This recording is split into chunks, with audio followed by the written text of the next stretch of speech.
ESPNU Thursday night primetime football comes to Lorman, Mississippi for the Southwestern Athletic Conference matchup.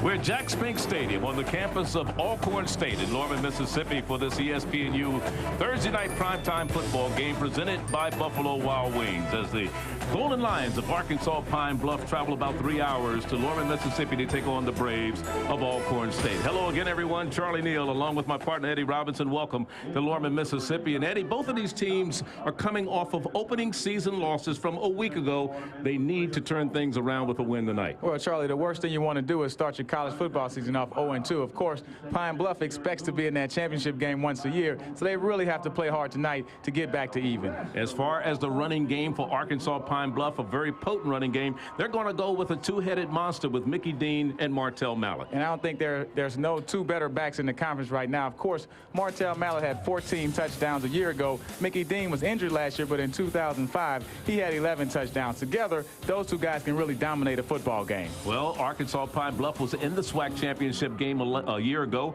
They came up a little short, but they're counting on their quarterback, Chris Wallace, the preseason player of the year in the conference, to get them back to the promised land. Yeah, Chris Wallace hasn't had a great game this year, but last year, this guy had 19 touchdowns, only 9 interceptions. They had that offense averaging 29 points a game. This guy can really put up big numbers. We'll see if he can break out of his early season slump tonight. On the other side, Alcorn State will counter with a young man by the name of Nate Hughes, who was second in the nation a year ago in punt return. I really like Nate Hughes. This guy is Mr. Everything. Everybody's All-American. Just a great kid. I mean, all around, he has a 3.0 grade point average, a BS in nursing. Not only is he a punt returner and a kick returner, he's also a great wide receiver. Had 40 receptions last year. We really look forward for him to have a big night tonight also. Well, it's the 32nd time that these two teams have met, Alcorn and Pine-Bluff.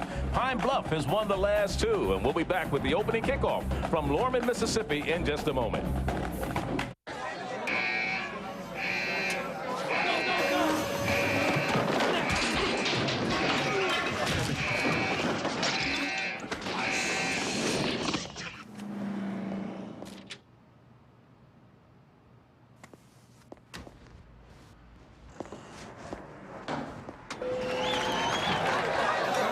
Buffalo Wild Wings, you have to be here.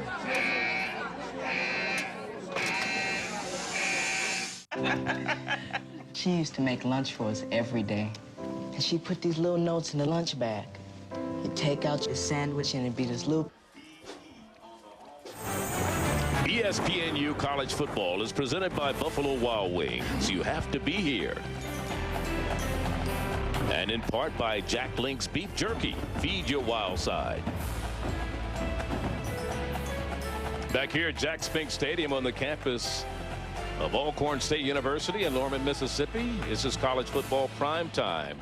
Presented by Buffalo Wild Wings. The coach of the Golden Lions of Arkansas Pine-Bluff is Mo Forte in his 4th season as the head man in Pine-Bluff, Arkansas. 17-16 his record. Took his team to the championship game a year ago. And there's Johnny Thomas, his counterpart on the other side, Dr. Johnny Thomas, who played at Alcorn from 74 to 77, has been the head coach here. This is his 10th year as the head coach at Alcorn State.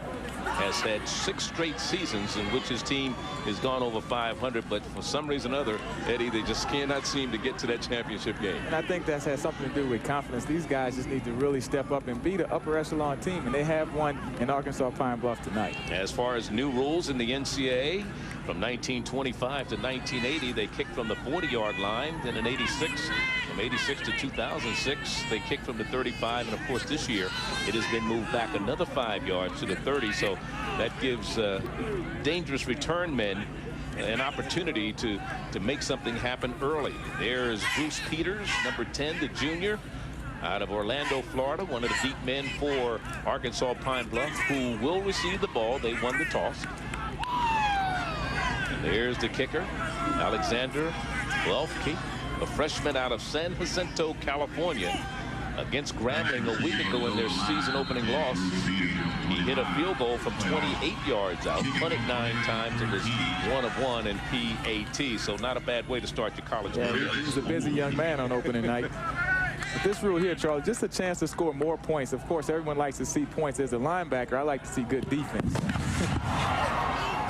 And it's going to come down to Peters at about the 12-yard line. Peters is brought down at about the 21-yard line. And Alcorn State coming up pretty good on the defensive side of the ball.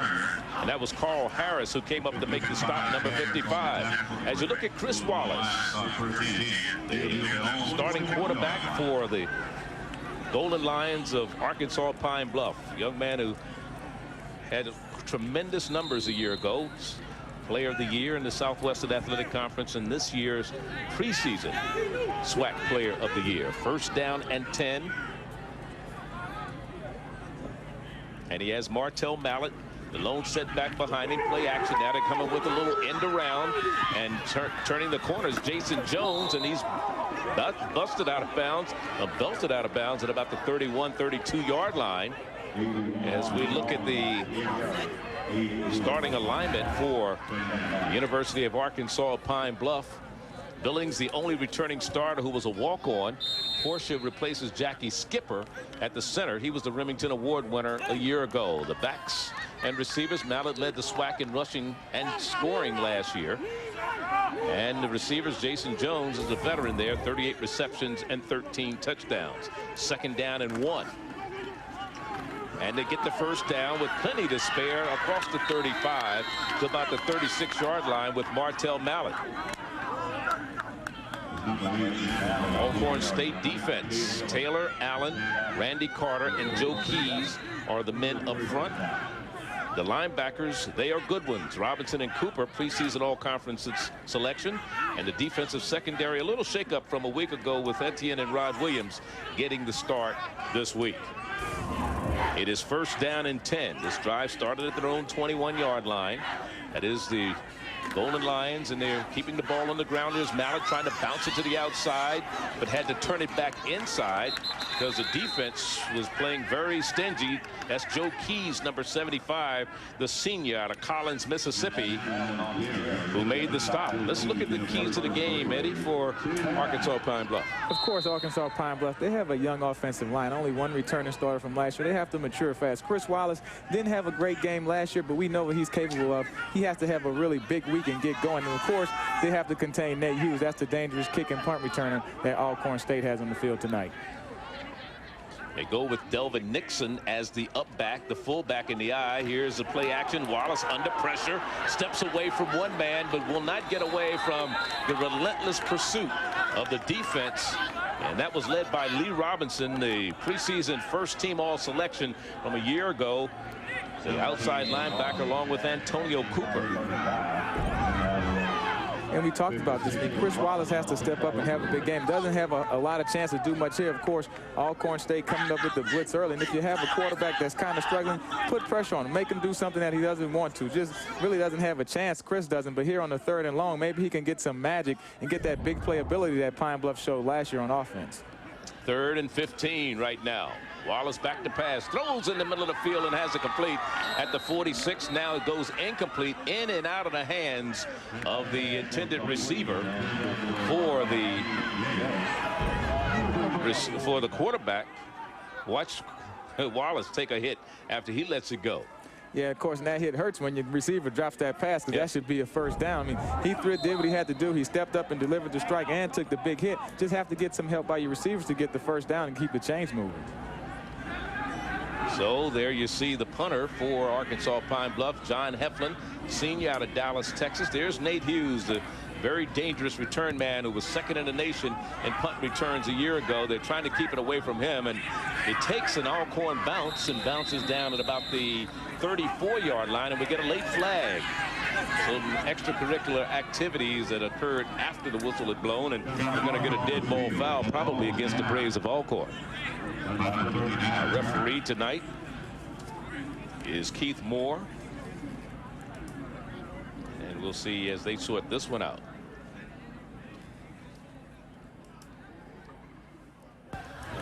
after the play was over. Dead ball, personal foul, number 44 on the blue, 15-yard penalty, first down. So that moves the Braves back after having fairly good field position. And, you know, those are the type of penalties that you can't ill afford to have, as Richard Roper was the man, a linebacker, who was guilty of the late infraction. And there you see Dr. Johnny Thomas, who cannot be pleased with that. And he talks about, and when we talked to him yesterday, what his weakness was in his team, he said maturity. And that's one of those things that shows the lack of maturity there. Definitely. Here's a swing pass, goes out the flat. Alcorn Braves with the ball, and it's Cooper who is on the receiving end. We get Tim Buckley instead of Chris Walker starting at quarterback tonight for the Braves of Alcorn. Remember, Walker, in case you didn't know, was injured, had a thigh injury against Grambling, was cleared by the doctors yesterday to play, but Tim Buckley has taken most of the snaps all week in practice, so they feel very comfortable with him in there. He just doesn't have the experience, and there you see he wasn't sure whether he wanted to pitch that ball or keep it. And the Alcorn State offensive line, there you see it with Harlow, gets to start tonight. Young, Benson, Telemock. Actually, Telemock is out and injured. Cooper and Davis in the backfield. We talked about Hughes, DeJeanette, and Pugh. They had 12 catches between them last week in their loss to the Grambling State Tigers. A third and long situation, you have a young, inexperienced quarterback, of course, with Tim Buckley. So it'd be interesting to see if you try something nice and safe where you don't put him in a situation where he can make a mistake back up. Out of the shotgun, empty backfield, rolls it around to the left side, has some running room, dances inside, still on his feet, and he's going to be about 4 yards shy of a first down as he's dropped at about the 24, just shy of the 25-yard line. So he tried. Tim Buckley, a sophomore out of Madison, Mississippi, went to Central High. They say he's got great ability, talent, level, doesn't drop with him in the ball game. The only thing, if anything, he just doesn't have the in-game experience. Yeah, and I think long-term, he's probably going to be the best quarterback that Alcorn State has on their roster right now. It's just, can he be that best quarterback tonight because of his inexperience? So to bring up a fourth down punting situation, and again, the deep man for Arkansas Pine-Bluff is Bruce Peters, awaiting the punt of Owelfke. Standing at his 10, low snap, gets it up. Here's Peters, he'll field it right at the 40-yard line, breaks a couple of tackles, dances to the outside, going down the sideline, dances back inside, flag is down, and he's still on his feet. And Peters will finally, he trips and falls down at the 3-yard line, but there's a penalty marker all the way back across midfield at the 46. The penalty flag or not, that was just a great return. I mean, this guy showed us a whole lot. He made everyone on Alcorn State team miss him twice on that play. He's a junior out of Orlando, Florida. That's his second punt return of the year. Illegal block in the back. That's going to bring that all the way back. What an exciting play, though. I know Coach Mo Forte is not happy with that penalty. Well, that's a doing the return, blocking back, number 27 on the return team, 10-yard penalty, first down. Matthew Price was the man guilty of the illegal block, but there it is. And look at Mr. Peters. Orlando, he almost stepped out of bounds there, but he kept it going. Got all the way down to the 3, but it is brought back.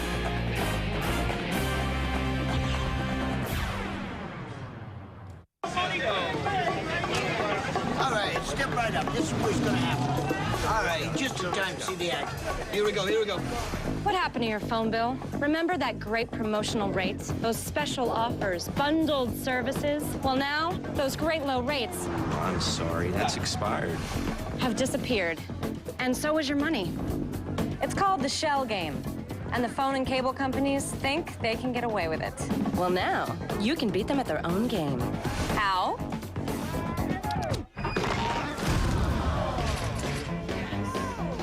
Vonage. With Vonage, you can save up to $300 a year. Did your phone rates start here and keep going up? With Vonage, your rate starts low and stays low. I'm saving money by just having the phone line through them versus bundling. No nickels and dimes like the phone company. With all the local and long-distance calls you want. Plus, free calls to Europe and international rates as low as a penny a minute. And 25 premium features, including voicemail plus, call waiting, caller ID, call forwarding, and three-way calling. All for just $24.99 a month. And with Vonage, you get to keep your number for life. Sign up now and get 1 month free. Enjoy crystal clear digital sound quality using your high-speed internet connection. Call Europe for free and anywhere else for as low as a penny a minute. And setting Vonage up is easy. Or if you don't have time, we can come to your house and do it for you. Within 5 minutes, I had it set up, plugged in, and had a dial tone. I'd probably recommend Vonage to a dozen people this week alone. Awesome service. I can take you where I want to. I can call internationally, long distance. Getting my voicemail over the email, I love it. It's awesome. Call 1-800-581-5006. That's 1-800-581-5006. Or go online to noshellgames.com. Tell them you're not going to play their little game anymore.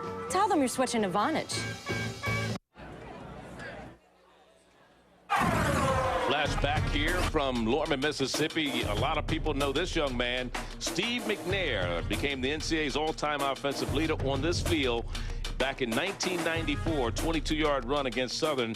He set a 1AA single-game record of total offense with 649 yards and finished his career here with 16,823 yards and a third-place finish in the 1994 Heisman Trophy race. And he is now joining us via phone from Baltimore, where he's preparing for their opening game on Monday night against the Cincinnati Bengals. Steve, thanks for joining us. How you doing?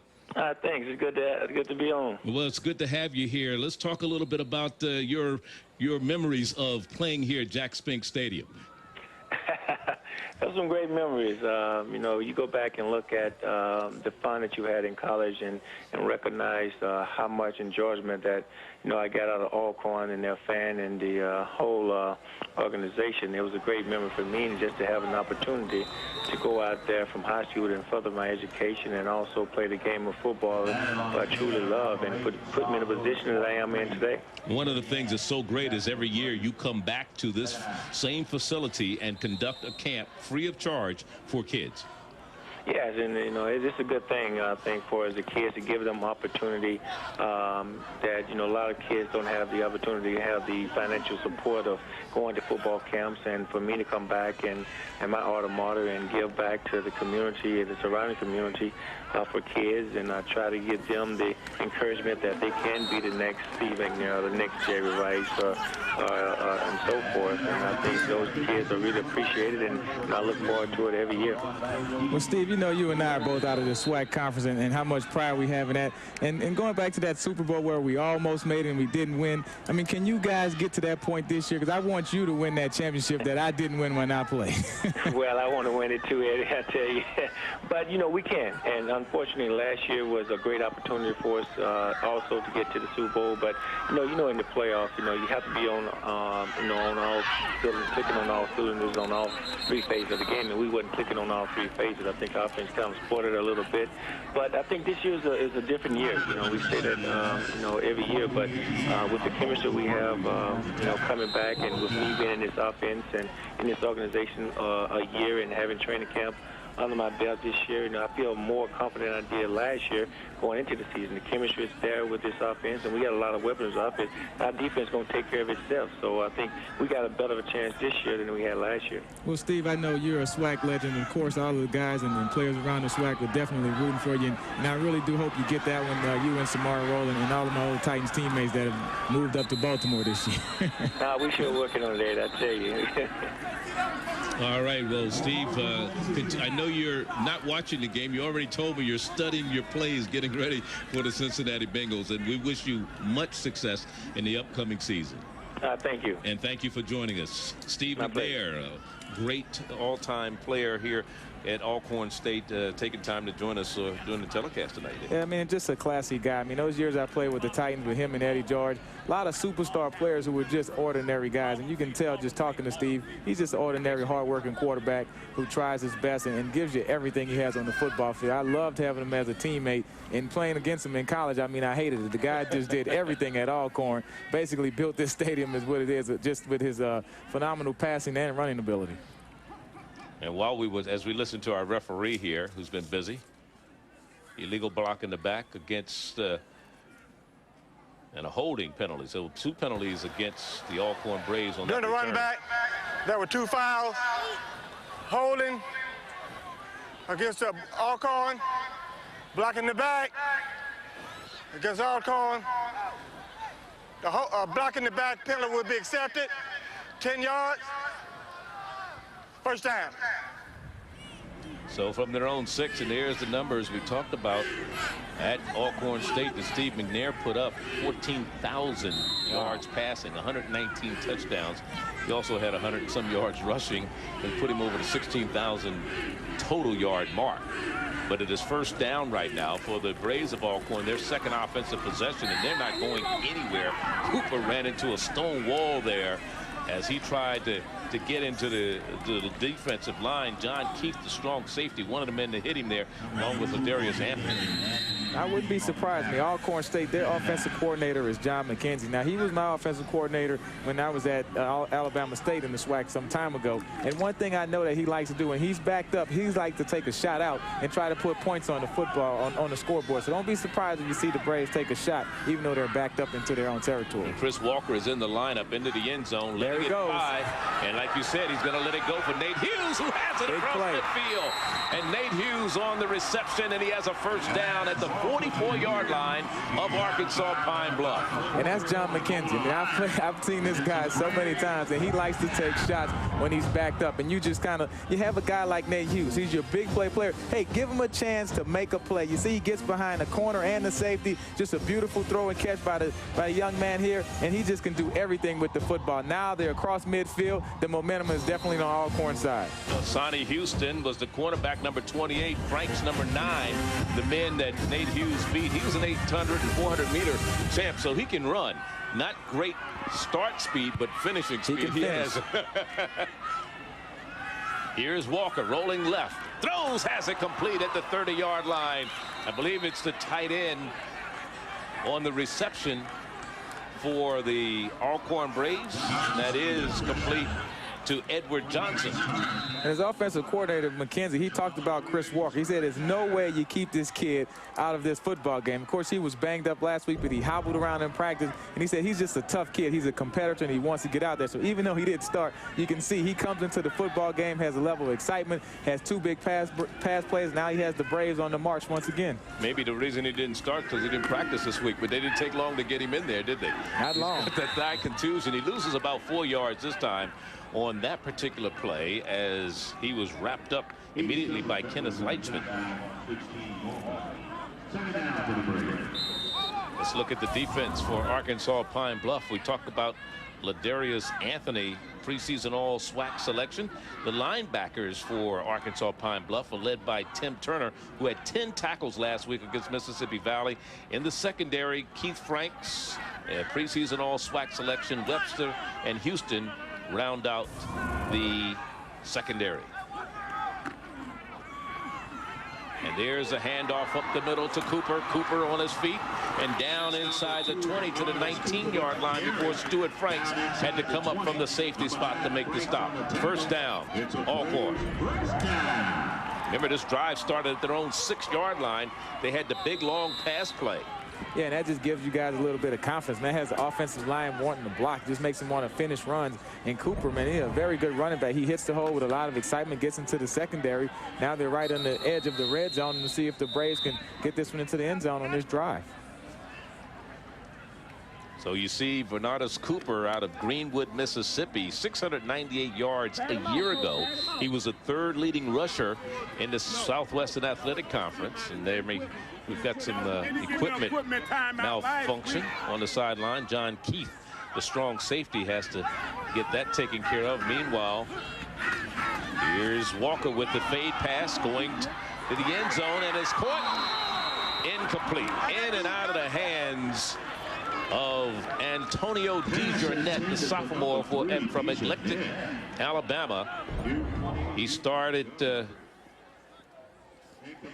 And Charlie, that was just a good play by the defender. Look at here how he just fights for the ball. That would have been the catch. And that's a situation where Hassani Houston, number 28 for Pine-Bluff, just didn't give up on the play. And that's what you have to do. It's almost a catch, but just keep fighting, and you can get that ball out. That's a great job by the defender on what would have been a touchdown. It sure would have. DeJournette with 3 catches a week ago against Grambling for 14 yards. Here's Walker going to the air again. This time wide open, but out of the end zone.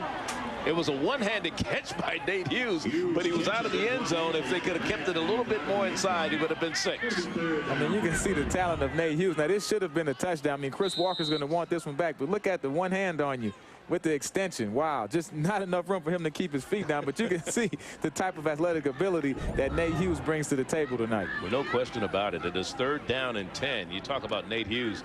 Now, his whole family went to Alcorn State. He could have gone just about anywhere he wanted to, but his parents say, you were going to Alcorn State. He has a sister, Morgan, who's a 800-meter champ. She's in high school. She's going to wind up at Alcorn. I don't care who wants her. And he's got a brother who's in 8th grade, who's a tight end. And if Notre Dame wants him, he's coming to Alcorn because his parents said so. And it's that type of tradition here. I mean, you have guys from family who come here, family and grandparents, mother and father, and it doesn't matter. I mean, they're coming and they're going to be brave and they're going to play hard. And it's a great school, great institution. You heard Steve McNair talk about how it helped him, not only on the football field, but also with his education also. So it's just a great institution, and it's been doing a lot of great things for the community here in Mississippi. That last catch by Maurice Rose, and he was stopped for no gain. Actually, he lost about 4 yards on the play. So that'll bring in Alexander Elfke, who will try a field goal. This is his 2nd attempt of the year. It is a 41-yard attempt. It's long enough, but it is no good. No good. Elfke, now he's 1 of 2 in field goals this year. And he hit a 28-yarder last week against the Grambling Tigers. It comes up short this time. Here's a timeout on the field. No score. We're in the first quarter. 4:44 remaining. Good morning, NFL fans. It's Dick's Sporting Goods Fan Friday. So suit up with authentic Reebok NFL apparel and show your true colors. Every Friday this season, be prepared for fierce rivalries. Use every drive, every bump and run to go the distance. Wear your team out with authentic Reebok NFL apparel. Dick's Sporting Goods Fan Fridays. Jack Link's Beef Jerky presents Messin' with Sasquatch.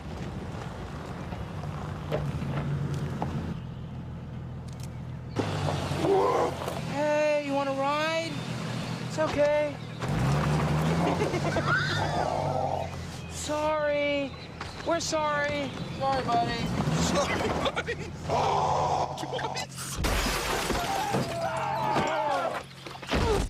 Jack Link's Jerky. Feed your wild side. Okay, looking good. You know, Al, with your good driving record and your son's good grades, I think we can save you a few $100s. That's great.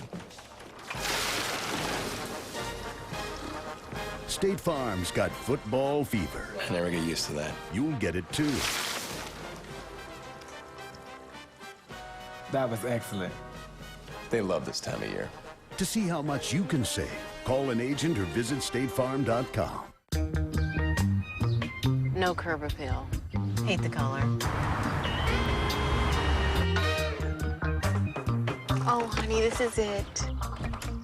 What you got there is an infestation. A lot of life happens in your car. Conoco and 76 quality Pro Clean gasolines help clean your engine as you drive. The pink wasn't so bad. So you can focus on more important things. Conoco and 76 quality Pro Clean gasolines. Here on the banks of the Mississippi, on the campus of Alcorn State in Norman, Mississippi, for Thursday night prime time. Along with Eddie Robinson, I'm Charlie Neal. 1st down and 10 for the Arkansas Pine-Bluff Golden Lions. No score in the ball game.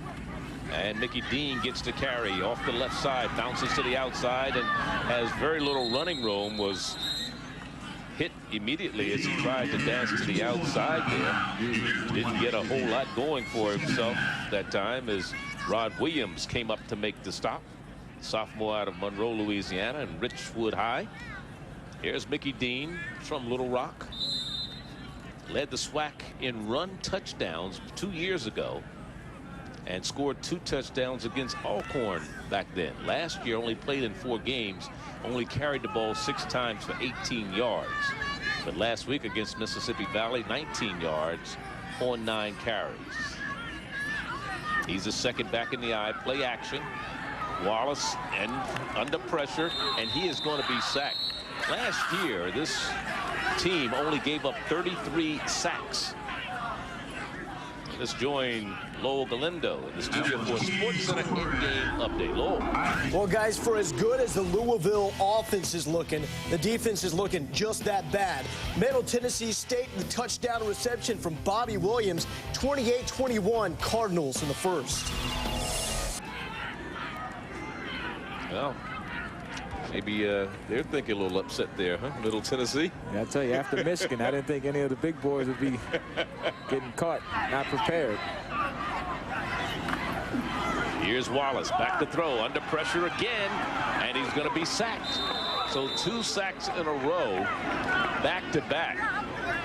And one of the things when you talk about this Arkansas Pine-Bluff, the difference between this year's team and last year's team is they've just lost just about everybody on their offensive line with the exception of Terrence Billings, the right guard. Yeah, and you can see, I mean, there's multiple guys that are there on that sack right there. I mean, Chris Wallace never really had a chance. Good coverage downfield. He held the ball a little, but that offensive line really has to mature extremely fast. And you don't have only 1 returning starter. That's tough when you have 4 new guys on that offensive line.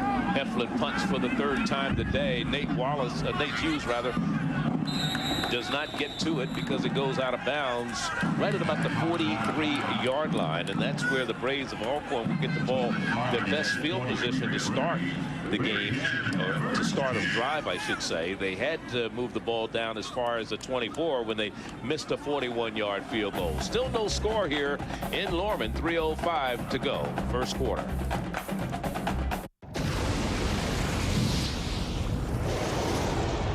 When hot, molten rock, ash, and gases erupt and escape from deep below the surface. It often results in a touchdown.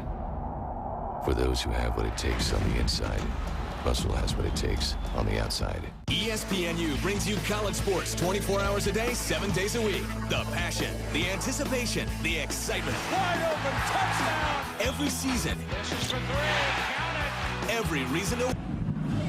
No score here in Lorman, Mississippi between Arkansas Pine-Bluff and Alcorn State. You can see the future stars of football today on ESPNU as they deliver the Old Spice High School Showcase. It's Friday. It's Wichita East taking on Dodge City in a State of Kansas showdown. The Old Spice High School Showcase presented by the United States Marine Corps Friday at 8 Eastern right here on ESPNU.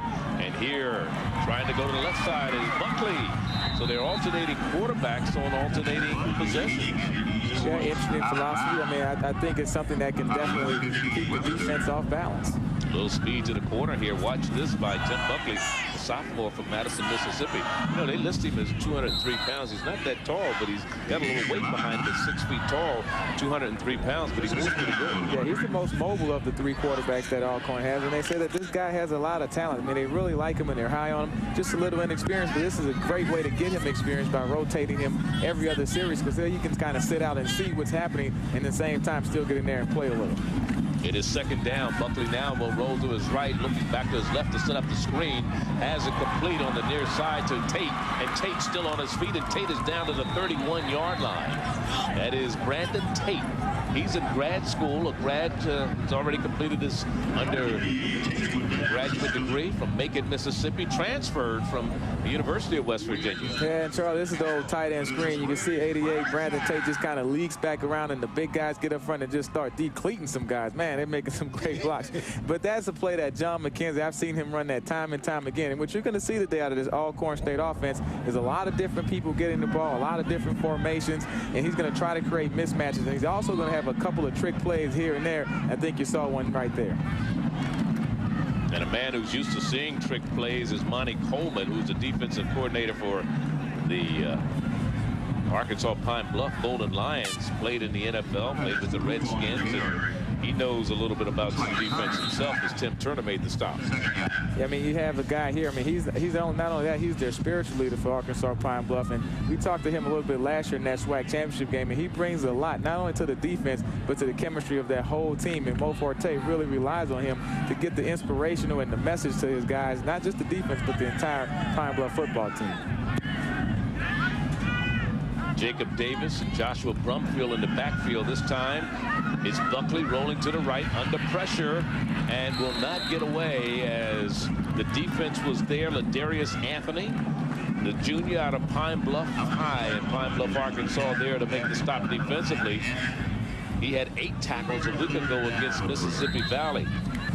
Yeah, and the big thing, that's his second tackle on the season. Now, last year, this Pine-Bluff defense only had 11 sacks the entire year. I mean, their defense was a liability. Now, Coach Forte says it's one of their strengths. They had 4 sacks against Mississippi Valley State last year. Great start, and now they get another sack today. So you can see this Pine-Bluff defense is really catching up with that offensive power. And if they can all play good at one time, this can be a great football team. And Alcorn only was sacked 18 times last year. Good defense downfield. That time is the pass by Shannon Pugh.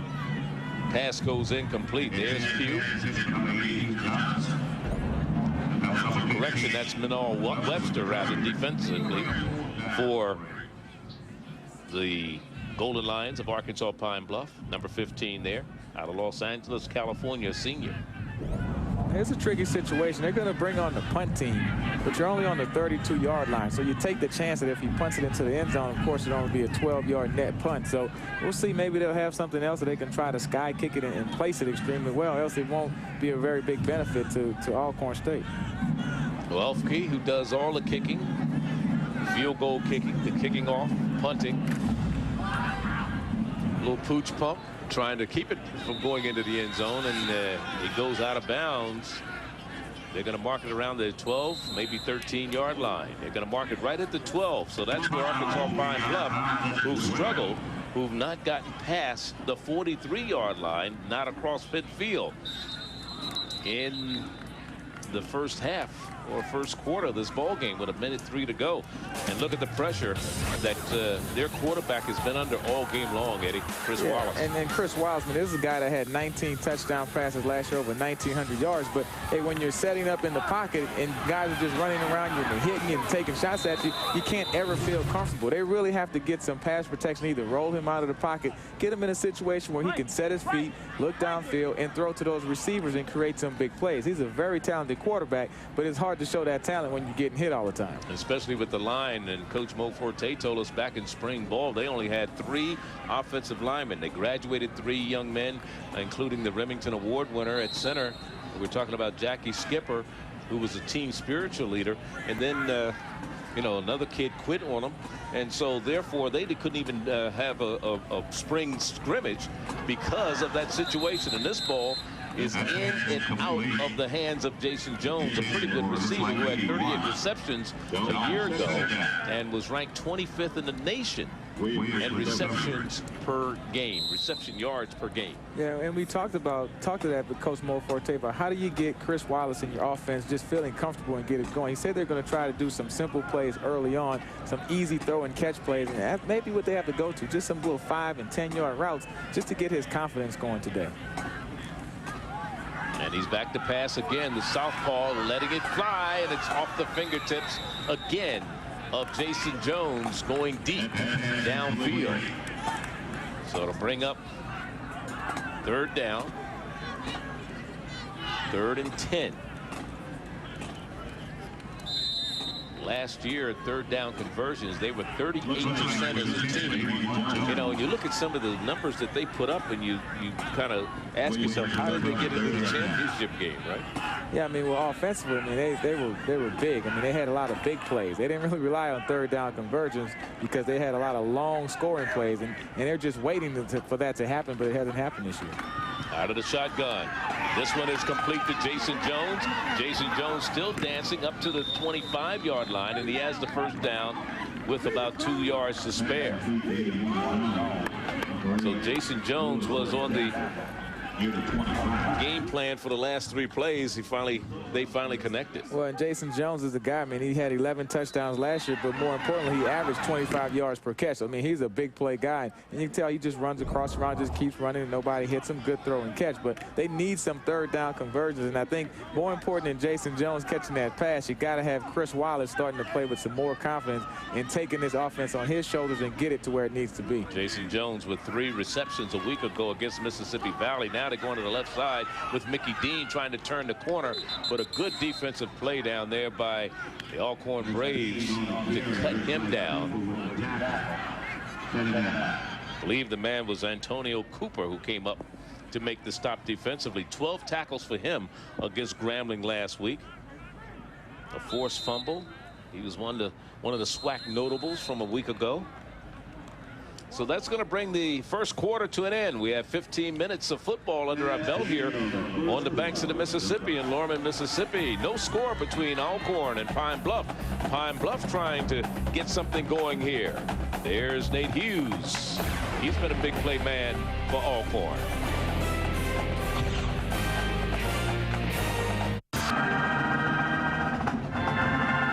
We start the second quarter here in Lorman, Mississippi. Eddie Robinson along with Charlie Neal. Glad you could join us here for Thursday night primetime football. And here's Mickey Dean trying to get to the first down marker.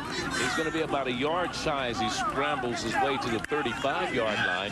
But, you know, one of the things we've seen Pine-Bluff do early in this game is put the ball in the air. But over the last 2 years, Arkansas Pine-Bluff has run the ball right down the throats of Alcorn. I mean, you look at the screen, I mean, 564 yards rushing over the last 2 years. I mean, last year alone, Martell Mallet had 29 carries for over 200 yards.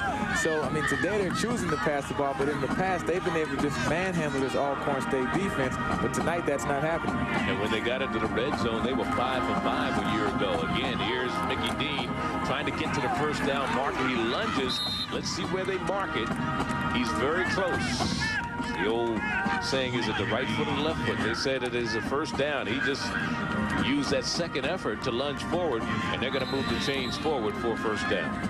And you can see, I mean, Mickey Dean is a big guy. He goes 6 feet 220, and he uses that right here just to stretch for the first down. But I think that the biggest thing we have to look at right now is that defensive coordinator for Alcorn State, Latreia Jones, and also the head coach, Johnny Thomas, they both said we weren't physical enough against this Pine-Bluff offensive line last year. We have to step up, be physical, and gang tackle, and I like that they're doing that so far. They're playing a real physical game. Here's a swing pass out in the flat. Here's Jason Jones with the reception, and Jason Jones not going anywhere after that catch because he was met immediately by Italy Etienne, the safety, the strong safety, a junior out of Miami, Royal Palm Beach High, up to make the stop. Yeah, I mean, you can see, I mean, I think it's just a lot more attitude by the Alcorn State Braves. I mean, of course, last week they were beat up on by Grambling, gave up a couple big pass plays at home, no less. So, I mean, you get another chance to redeem yourself in front of your hometown fans, and it's 2 or 3 guys making every tackle, and that's what you want to see from a defense. You want to see a lot of gang tackling, a lot of attitude, and you want to play with some toughness, and they're doing that so far. And this time they give off to Martell Mallet trying to turn the corner with the stiff arm, and he is not going to get away from the defense that time, who was relentless. Oliver Bozeman, defensive back, free safety, whose cousin Chris Gamble, an Ohio State grad and now a member of the Carolina Panthers, came up to make the stop, and there's Mallett's numbers from a year ago against this team. Yeah, 3 touchdowns, averaging 7.6 yards per carry. So, I mean, I'm sure he was ready to play Alcorn State again, but it's not the same Brave defense. I mean, these guys are coming out here ready to play, and they're putting 8, 9 men in the box. They're going to force Pine-Bluff to do something in the passing game tonight. He was able to get 3 yards on that run. Here's the quarterback under pressure, and he is going to be sacked. Nothing doing as the Braves come with everything. They brought everybody. Lee Robinson was there, Antonio Cooper. They have a good set of linebackers. Of course, Lee Robinson is a preseason first-team all-selection as far as the conference is concerned. Antonio Cooper, that young man there, number 49, is a preseason second team. Yeah, and he's out of Winona High School in Birmingham. So, I mean, just a lot of guys that are active, and they're just playing with a lot more fight in them than Pine-Bluff has tonight. So Pine-Bluff punts it once again. And not much doing as they cover Nate Hughes pretty good. And you've got to do that. From the own 36-yard line as well, Alcorn will go to work, but they've done a pretty good job defensively, coming up with another sack here of the quarterback Chris Wallace, Antonio Cooper and company.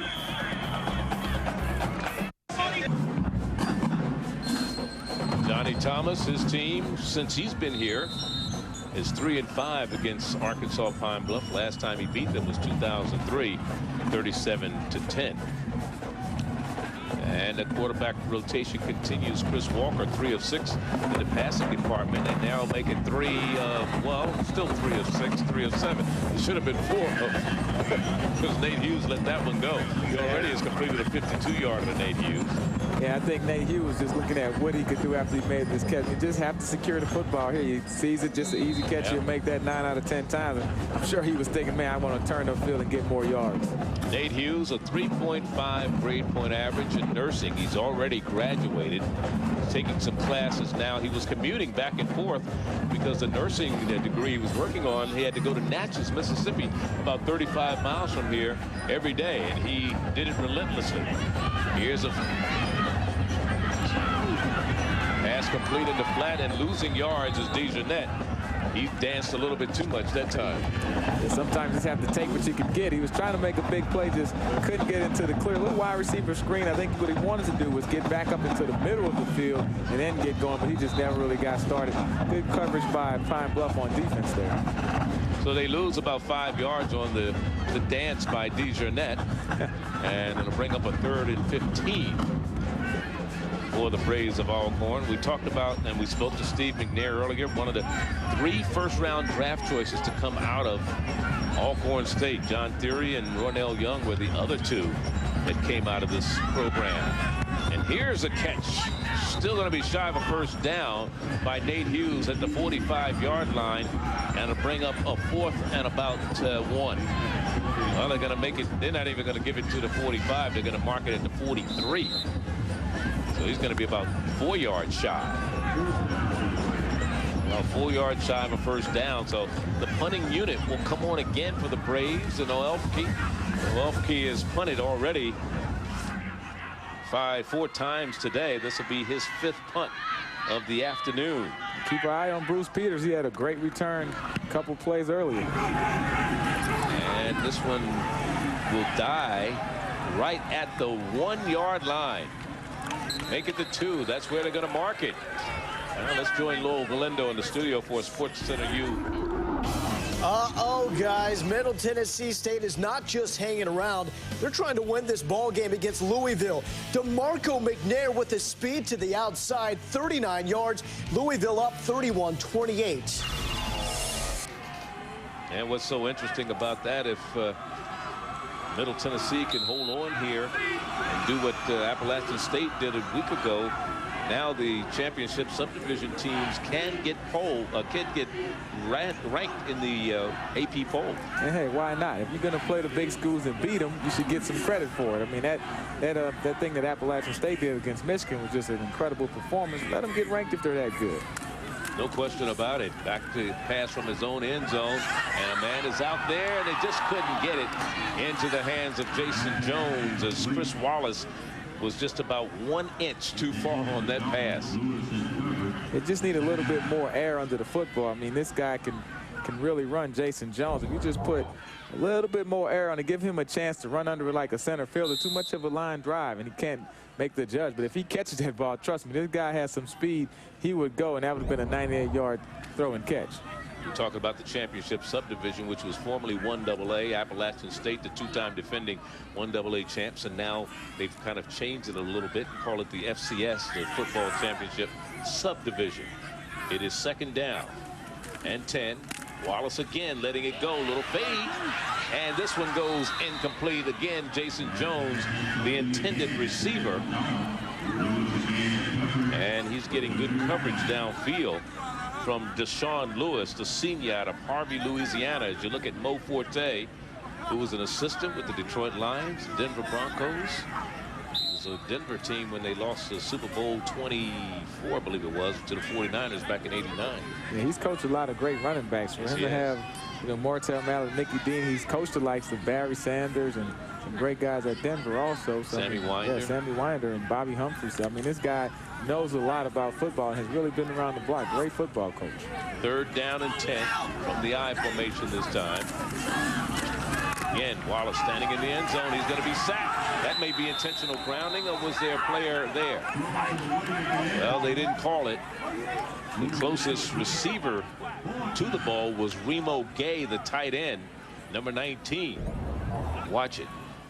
You have to have a lot of confidence in your offense and also your quarterback when you let your guys step back into the end zone. That was real close. I think he got it off a little incomplete pass, but very close to getting a safety or worse in that situation. It seems like the offensive line, they're starting to block a little better, but now they're just not getting anyone open down the field, and Chris Wallace is having to hold the football too long. Now John Heflin punting from the end of the end zone, the back of the end zone. Not a lot of pressure. High kick. Nate Hughes has a chance to return it. Feels it at the 41-yard line. Dances to the outside. Still on his feet.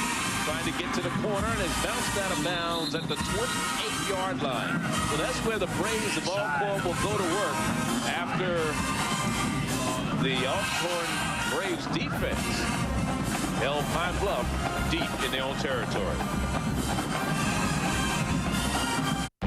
Get big arms, a ripped chest, and cut abs with the Perfect Push-Up. The Perfect Push-Up works with the natural rotation of your arms and shoulders to maximize results and minimize stress on your body. With the Perfect Push-Up, your hands, arms, and shoulders rotate 90 degrees, just like in a punch. All the energy of the push-up is captured and transmitted right where you want it, to the muscles. There's no wasted effort, just muscle-building movement.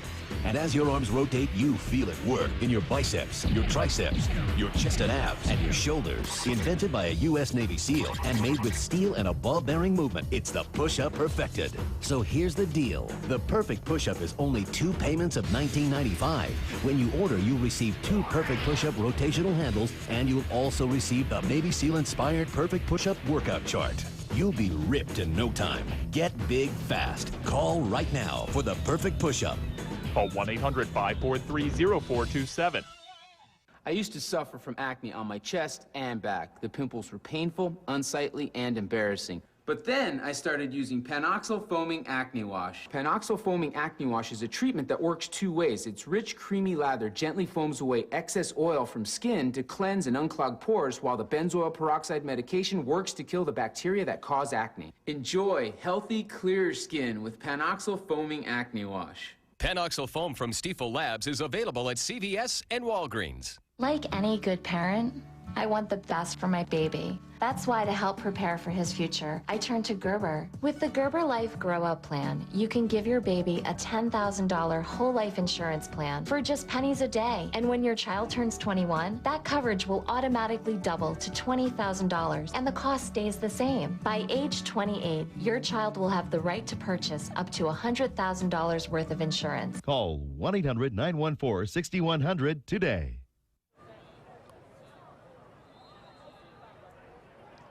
Back here in Lorman, Mississippi, with the ball at the 29-yard line of Pine-Bluff Alcorn with great field position.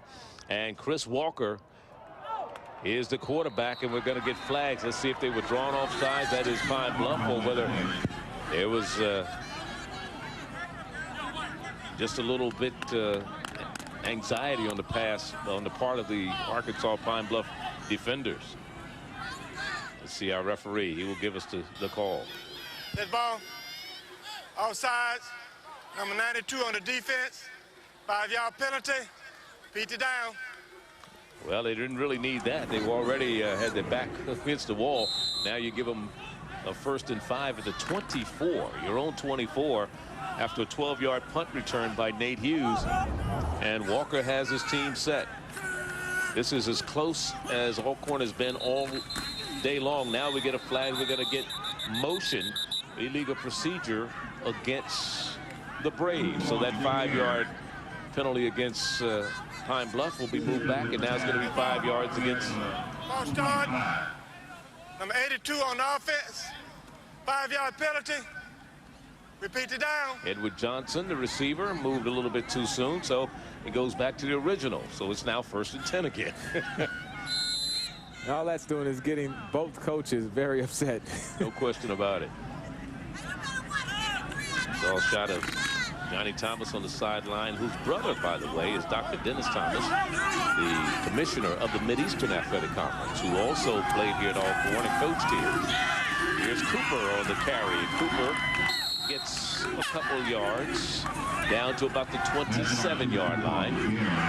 Here's Johnny Thomas, third coach, who is only the third coach who has at least 10 years coaching here at Alcorn as the head coach. Here it is. Marino Cassim coached here for many years, and we call him the godfather of the SWAC. From 1964 to 85, a 69% winning percentage. Both Johnny Thomas and Dennis Thomas, his brother, played for Marino Cassim. Of course, Dennis coached under Marino. And Cassim is one of the great coaches in the conference also. Under pressure is Walker, throws it away, intercepted.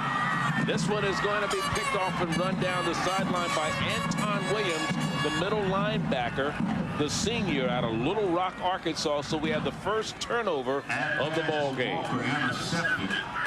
This comes with 9:36 here in the second quarter. Yeah, great pressure by Pine-Bluff up front. You see they have the blitzing linebacker coming in. That's Tim Turner, who had 10 tackles last year. And once the ball is in the air, they're able to get the interception by Anton Williams. That's just a situation where the quarterback never could complete that throw. But whenever you can catch an interception, it's always good. And the big guy's trying to get upfield. That's a linebacker's dream, to get that interception and turn it into a fullback. We don't get a lot of chances to do that. So from their own 39-yard line is where Pine-Bluff will go to work. So they get a break that time because they were backed up against the wall, and they get the ball back. And here again is Martell Mallett on the carry, going straight into the line, and not much doing for him there as Lee Robinson is there at the bottom of the pile to make the stop, getting a little help from his friends down there.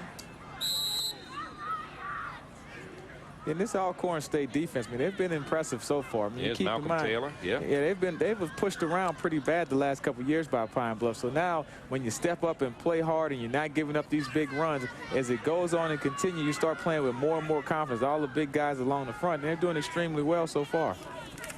Here's Martell Mallett, fumbles the ball, it has to fall on it.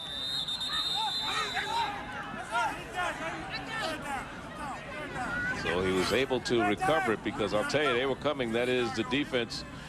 And Lee Robinson was leading the way. He saw that ball hit the ground. He was like a hungry dog there. Yeah, you have to try to get him. It's still a tackle for loss, and it backs Pine-Bluff way up. But it seems like Pine-Bluff is just kind of sleepwalking. I mean, offensively, they're not really in sync. They're not doing anything special. The quarterback, when he gets some blocking, no one's open, and he can't get it out of his hand. Other times when people are open downfield, he doesn't get the blocking up front. They're fumbling balls, mishandling snaps. They just need to get some continuity going. Wallace stands in there, throws, has it in and out of the hands of the fullback, Delvin Nixon, who just couldn't hold on. He had a reception a week ago against Mississippi Valley for 8 yards, but he let that one bounce off of his shoulder pads. Good receivers don't let the ball get into their body. Yeah, I mean, you got to catch it with your hands. But even so, I mean, he wouldn't have gotten the first down. I mean, this is a big guy. He's a fullback. There's no way he could have ran and picked up those other 10 yards. I mean, Alcorn is just doing a great job of keeping Pine-Bluff bottled up, an explosive offense. And keep them all inside. There's only one football. Just tackle that guy and you'll do okay. John Heflin to punt it away for the 6th time today. And they're going to try to down it before it hits the end zone, and they do. That is Arkansas Pine-Bluff special teams. And getting down there was Darryl Trish, who made sure it didn't go into the end zone. And we'll be back.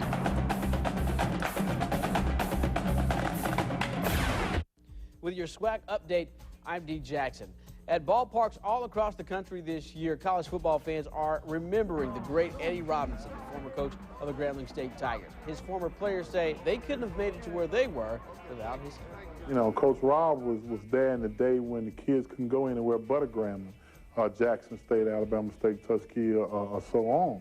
And it was a little tougher, you know, coaching at those places than it is some of the big schools. When I went to the office, or any coach at historical black college goes to the office, it's about housing, it's about the meal ticket, it's about making sure he's going to classes.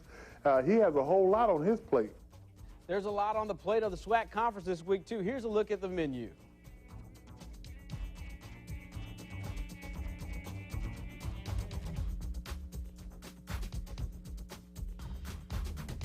That's your SWAC update. I'm D. Jackson. Let's send it back to the game.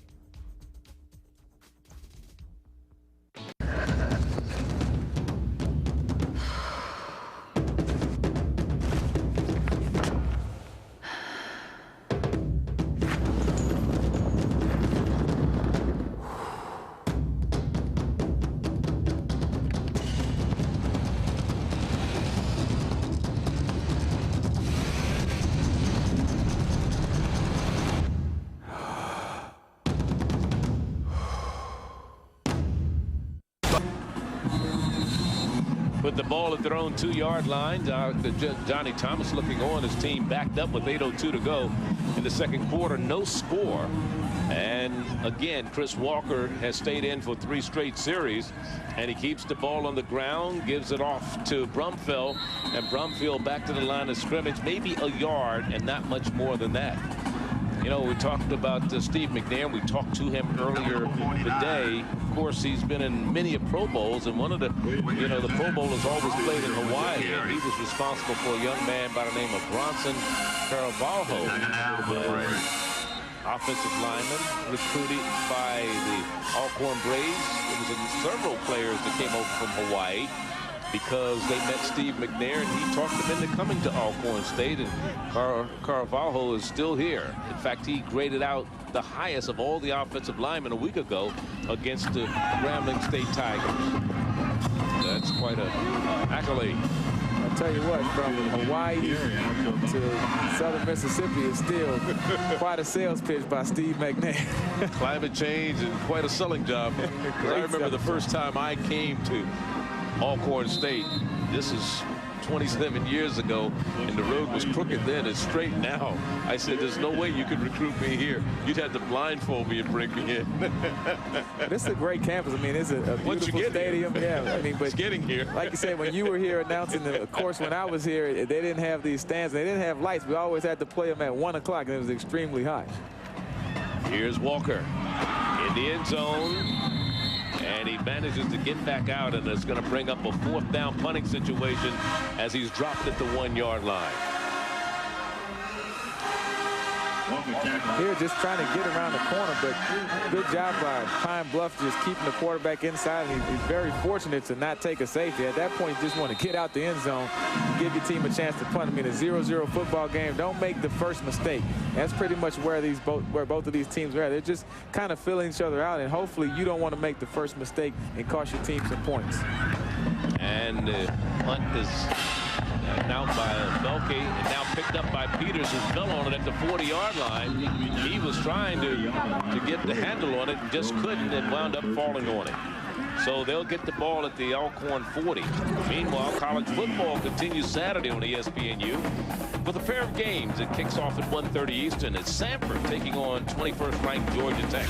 And then at 5 Eastern, it's Alabama-Birmingham going against Florida State. Saturday afternoon college football presented by Allstate right here on ESPNU. For more information, log on to ESPNU.com, your home for the finest in college sports. Georgia Tech came out with a big win last week. Of course, Florida State lost to Clemson. So it's been quite a first week of football on the college level as this pass goes incomplete. This one intended for Mickey Dean coming out of the backfield.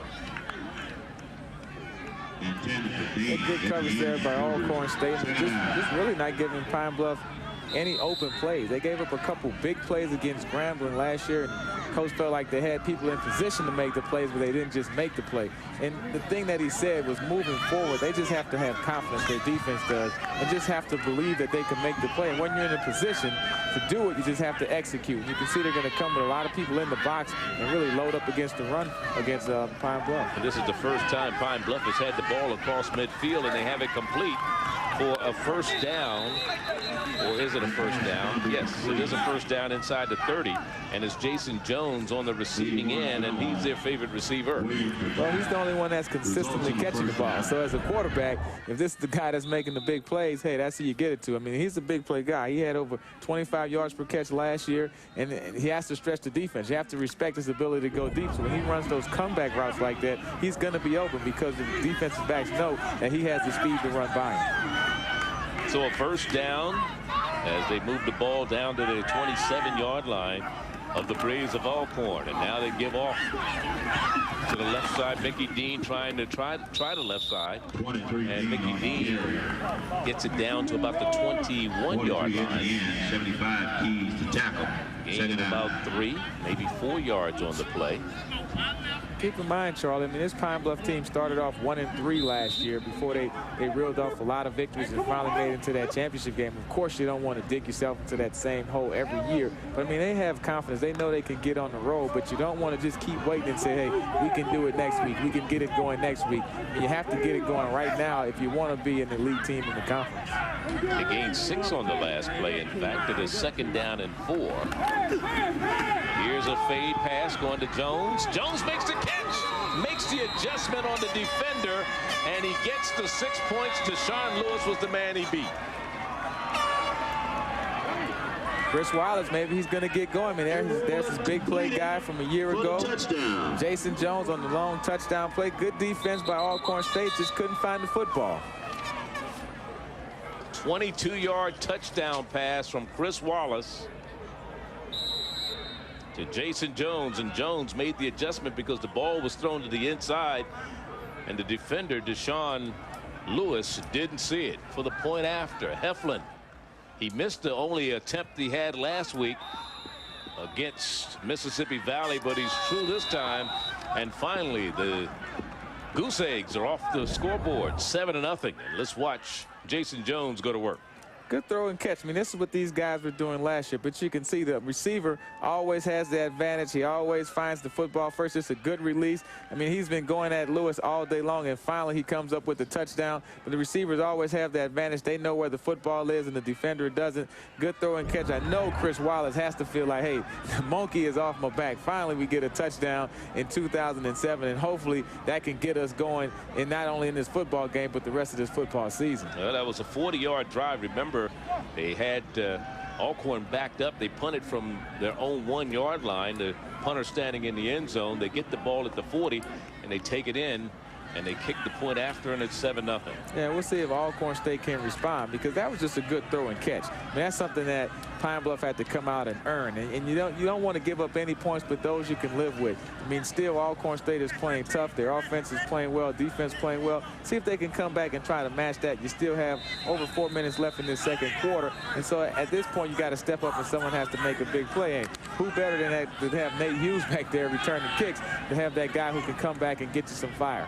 We talk about getting into the championship game last year. That was Arkansas Pine-Bluff. Arkansas Pine-Bluff didn't join the SWAC until 1997. And it was ironic that the last 2 teams that joined the SWAC were in the championship game a year ago. Them and Alabama A&M. Here's Nate Hughes. Nate Hughes gets to the outside. Very dangerous. Still on his feet. Bounces to the outside. No flags down. And he is finally brought down. But not before he brings it all the way back out to the 45-yard line. That's just a great way to respond. Your team just gives up a touchdown. It's 7-0. You're at home late in the second quarter. That's the guy that you want with the football. And you can see he just sets his block set up, and everyone says, hey, you give me a couple blocks, I'll make people miss. Look how he just weaves through traffic. He doesn't look like he's moving extremely fast, but nobody's really catching him. And if they get a couple of blocks, this guy can definitely take it a distance. He's a very exciting player. Punt return, kick return, and also as a wideout. 40 yards on the return. Preseason, second team all SWAC selection. And here's the pitch coming to the right side this time.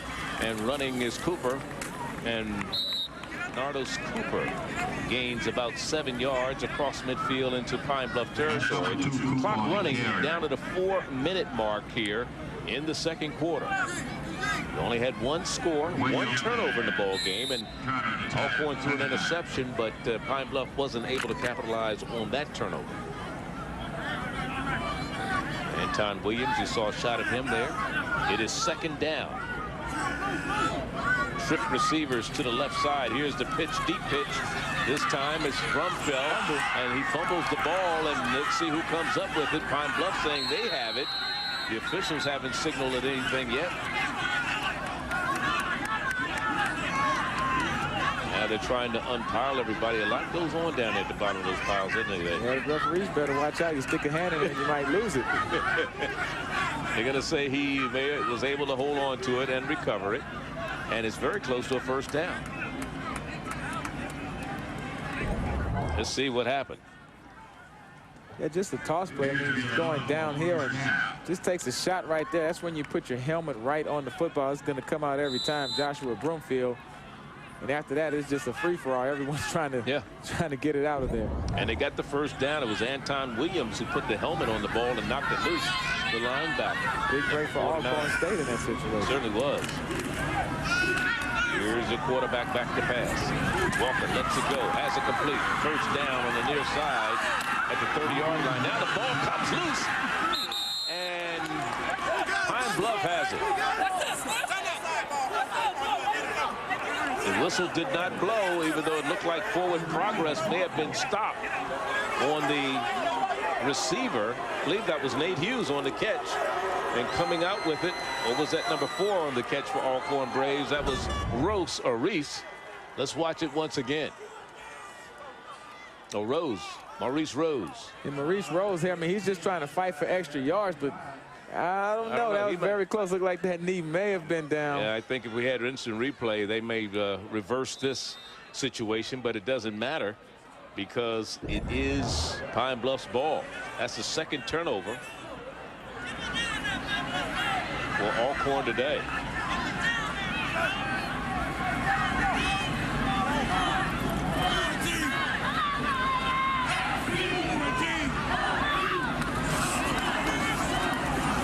Keep it on the ground, trying to turn the corner and go to the left side. And all the blue jerseys are there. Nothing doing for Martell Mallett. Yeah, LaTreya Jones, defensive coordinator for Alcorn. I mean, I know they gave up the one pass play for a touchdown, but they said it was just demoralizing the way Pine-Bluff was just running on them the last 2 years. So, I mean, you have to be extremely proud of your defensive front 7, your front 8.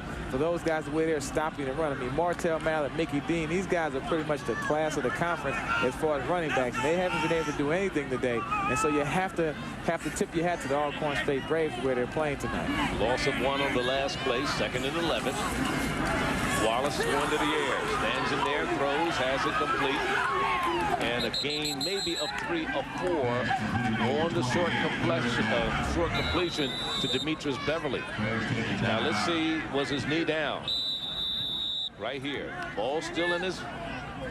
I think that's looks like a fumble. I think the ball came out before the knee went down, and of course that second one with the big hit, that was definitely a fumble.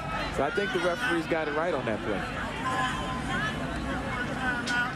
Don't forget, coming up here right at halftime, right on SportsCenter U, you want to stay tuned. Big East in action. We're talking HBCU with Donald Hunt, a man from Philadelphia, and a preview. Number 9 Virginia Tech taking on number 2 LSU. All coming up at SportsCenter U right here at halftime. Stay with us. 2:09 remaining before half.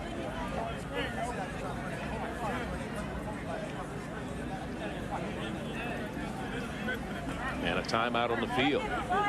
Next week, this Pine-Bluff team will be at home against Alabama State. They have played their first 2 games of the season on the road. Last week they were at Mississippi Valley. This week they're here in Norman, Mississippi. And one of the things that you always want to do is get that home game. Get into your home stadium. Well, yeah. I think they only play like 3 games or 4 games at home this year. That is Pine-Bluff. Tough schedule, and they have 2 Thursday night games that are on the road. Of course, they love the exposure on ESPNU and the television, but I know they would have liked at least one of those games at home. And there's always a short week when you have to travel and also play that road game. 3rd down. Wallace throws.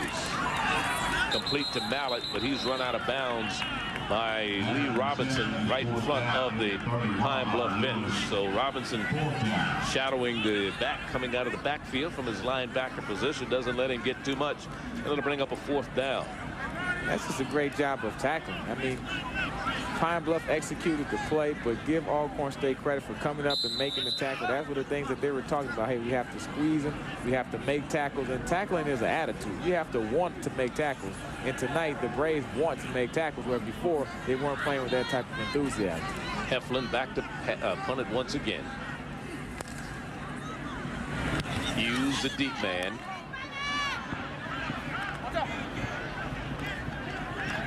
And he doesn't get a chance to field it this time, and is down to right at the 26-yard line. Now let's take a look at the schedule Arkansas Pine-Bluff has. Of course, they'll be at home against Alabama State. They'll take on Southern Illinois and New Mexico State on the road. 2 non-conference opponents, but 2 very good teams. Then they'll come home to take on Grambling. I think they played Grambling at home. That may be a classic game. But then they go on the road against Alabama A&M and Jackson State. And the last 2 games at home in November against Prairie View and Southern. And then they close out the season on the road in Houston at Texas Southern. Yeah, good schedule. And of course, they were picked to finish first in the Western Division of the conference, and they want to show that they're that team and put up a lot of points. They were averaging 29 points per game last year, but just haven't found that offensive magic in 2007 yet. Grambling was picked to finish 2nd in that division. This one is incomplete. That came very close to being intercepted that time. It was a defender was closer to it than the receiver was. When you talk about, you know, as you look at Arkansas Pine-Bluff's offense, you know, last season, they were incredible. Yeah, averaging 29 points per game, but then that SWAC championship game, only 122 yards. They didn't play well. You had Chris Wallace, who could only play in the second half and only averaged 13 points, and then last week only 9, and their yardage is way down. So this team is offensively explosive. They just haven't showed it. But they have it. He was #1 in the SWAC a year ago, Wallace, in passing efficiency. Meanwhile, here's a little screen pass into the flat to Cooper, coming out of the backfield. Front of this Cooper. Minute 37 remaining. Yeah, that's Antoine Williams. He just kind of sniffed through that screen play. He already has an interception today, a couple of tackles. Just kind of smells a rat. You see that little running back just kind of sneaking behind the line of scrimmage like he's not doing anything. That's how you track him down and knock him back. I mean, that's just a good play by a linebacker. Not only diagnosing the play, but then making the play once you see what it is.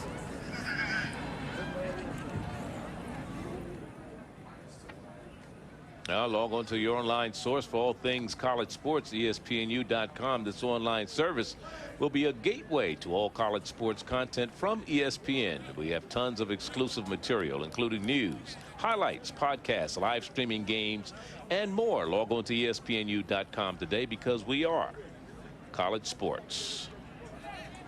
07-08, we have a lot of programs coming to you, and one of the most exciting things we've done is that high school football, high school college sports, and Mr. Luganville has done a great job of putting that together for ESPN, ESPNU. 15 NCAA championships, 190 hours of coverage, 200 live studio shows. So if you want to know more about what's happening here on the ESPNU, log on to ESPNU.com for more network information. I'm Charlie Neal, along with Eddie Robinson here. The Braves of Alcorn hit the road for their next couple of games. They'll go to Alabama, Birmingham, and then Alabama State, your alma mater. And they haven't done well against the Alabama schools over the last couple of years, have they, Eddie? And that's pretty much what's cost them shots at the championship. Last year, had they beat Alabama A&M late in the season, they would have been in the championship game and not Alabama A&M. So they realize that they have to beat the big-time schools. That's the Alabama States, the A&Ms, and also the Arkansas Pine-Bluffs. I mean, they play well against the teams that are almost in their same class, but they're an average team every year. They finish 6-5, 6-5, a winning season the last 6 years, but just can't get over the hump. And you can see against Alabama State and A&M, 0-6 in the last 3 seasons. And every year it's like, if we would beat one of those 2 schools, we can get into the championship game. Very frustrating, but you're still a solid program. And the kicker manages to get the ball out of there. And Peters unwisely decided to field it at the last moment, and Fred Campbell tried to take his head off. Number 29. Well, I like your courage, but I don't know about your sense. About your sense. I mean, wow, that's. I mean, he had a big return earlier, so I mean, I'm sure he's just feeling like, hey, I can make something happen, and you need that. I mean, you need a guy. You can't be out there scared. I mean, if you're scared, you have to stay at home. Football is a tough sport at any level. I mean, these guys are out here hitting. We've seen a couple big hits and fumbles and everything already. So Bruce Peters said, hey, I'm not scared. I catch that thing no matter where I'm at. No matter where I am. That's right. It is 1st and 10 at their own 34-yard line, leading 7-0. Pine-Bluff with the ball from the shotgun. Wallace under a little pressure. Rolls out to his right. He's a lefty, though, but manages to get out of bounds at about the 38-yard line. And to bring up the 2nd down after a gain of about 5. They'll call it 4 on the gain. It'll be 2nd down and 6. One of the things that Mo Forte felt he wanted to do this year because of the inexperience in the offensive line was run the ball, because pass blocking can be a little tedious for people who are not that much experience. Yeah, but today he just hasn't had that success in football, so he's forced to pass. He said in the first 2 years they were not very balanced. They ran or passed the ball more. He would like to run more. Or they ran more. He would like to pass more, rather. And they get the first down on the pass completion.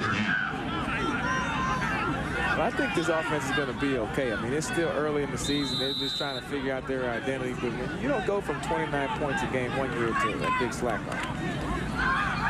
And here again, the quarterback falls down and runs down as the clock goes down to under a minute.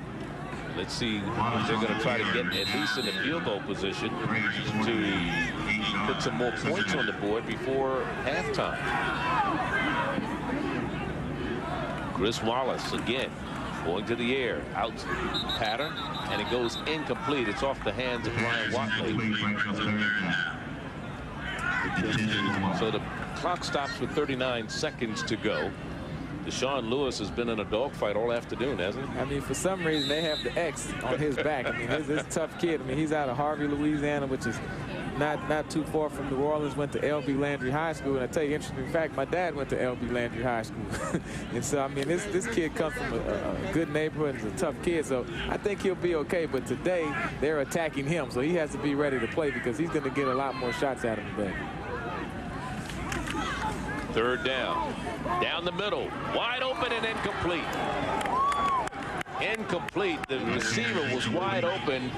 Just didn't complete it. That was Raymond Weber, a freshman out of St. Louis, Missouri, and Miller Christian High. He had a couple of receptions last week against Mississippi Valley, and he could have come up with a big catch there, but he just didn't hold on. Yeah, and he still got the hit. I mean, that was Etienne, number 43, who put the pop in the backside. You may as well catch it, right? Yeah, and that's what Alcorn State didn't have last year. I mean, look how he's wobbly with his helmet off, and Coach Jones talked about last year. Hey, last week, if we just had one guy to have a big hit in the secondary, it'd really set the tone. Here's the punt. Nate Hughes falls down as he feels it about the 13-yard line.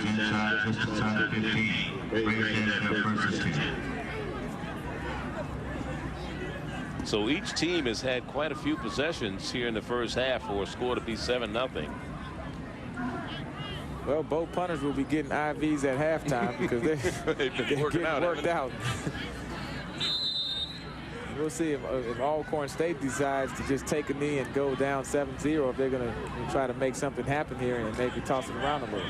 Both teams have had the ball 9 times in the first half. Alcorn's committed 2 turnovers, an interception, and a fumble, both in the second quarter. And they keep the ball again on the ground. And that's Cooper on the carry once again, as it may be the last play of the first half. Unless Alcorn decides to call a timeout, and I don't believe they will. They may just let this one run down, and they're going to go into the locker room, and it's going to be a 7-0 ball game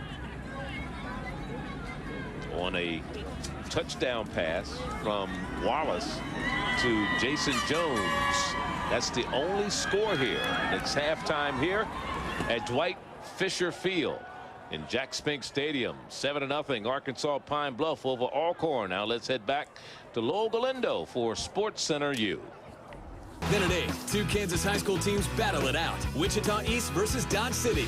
ESPNU.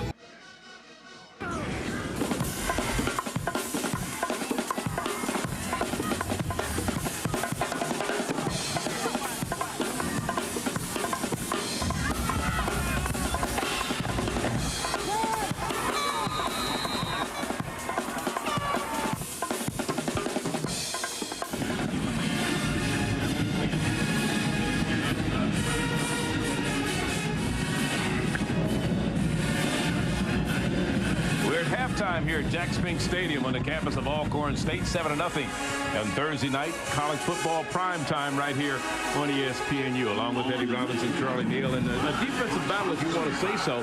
In the first half, Alcorn State shot themselves in the foot a couple of times with a pair of turnovers.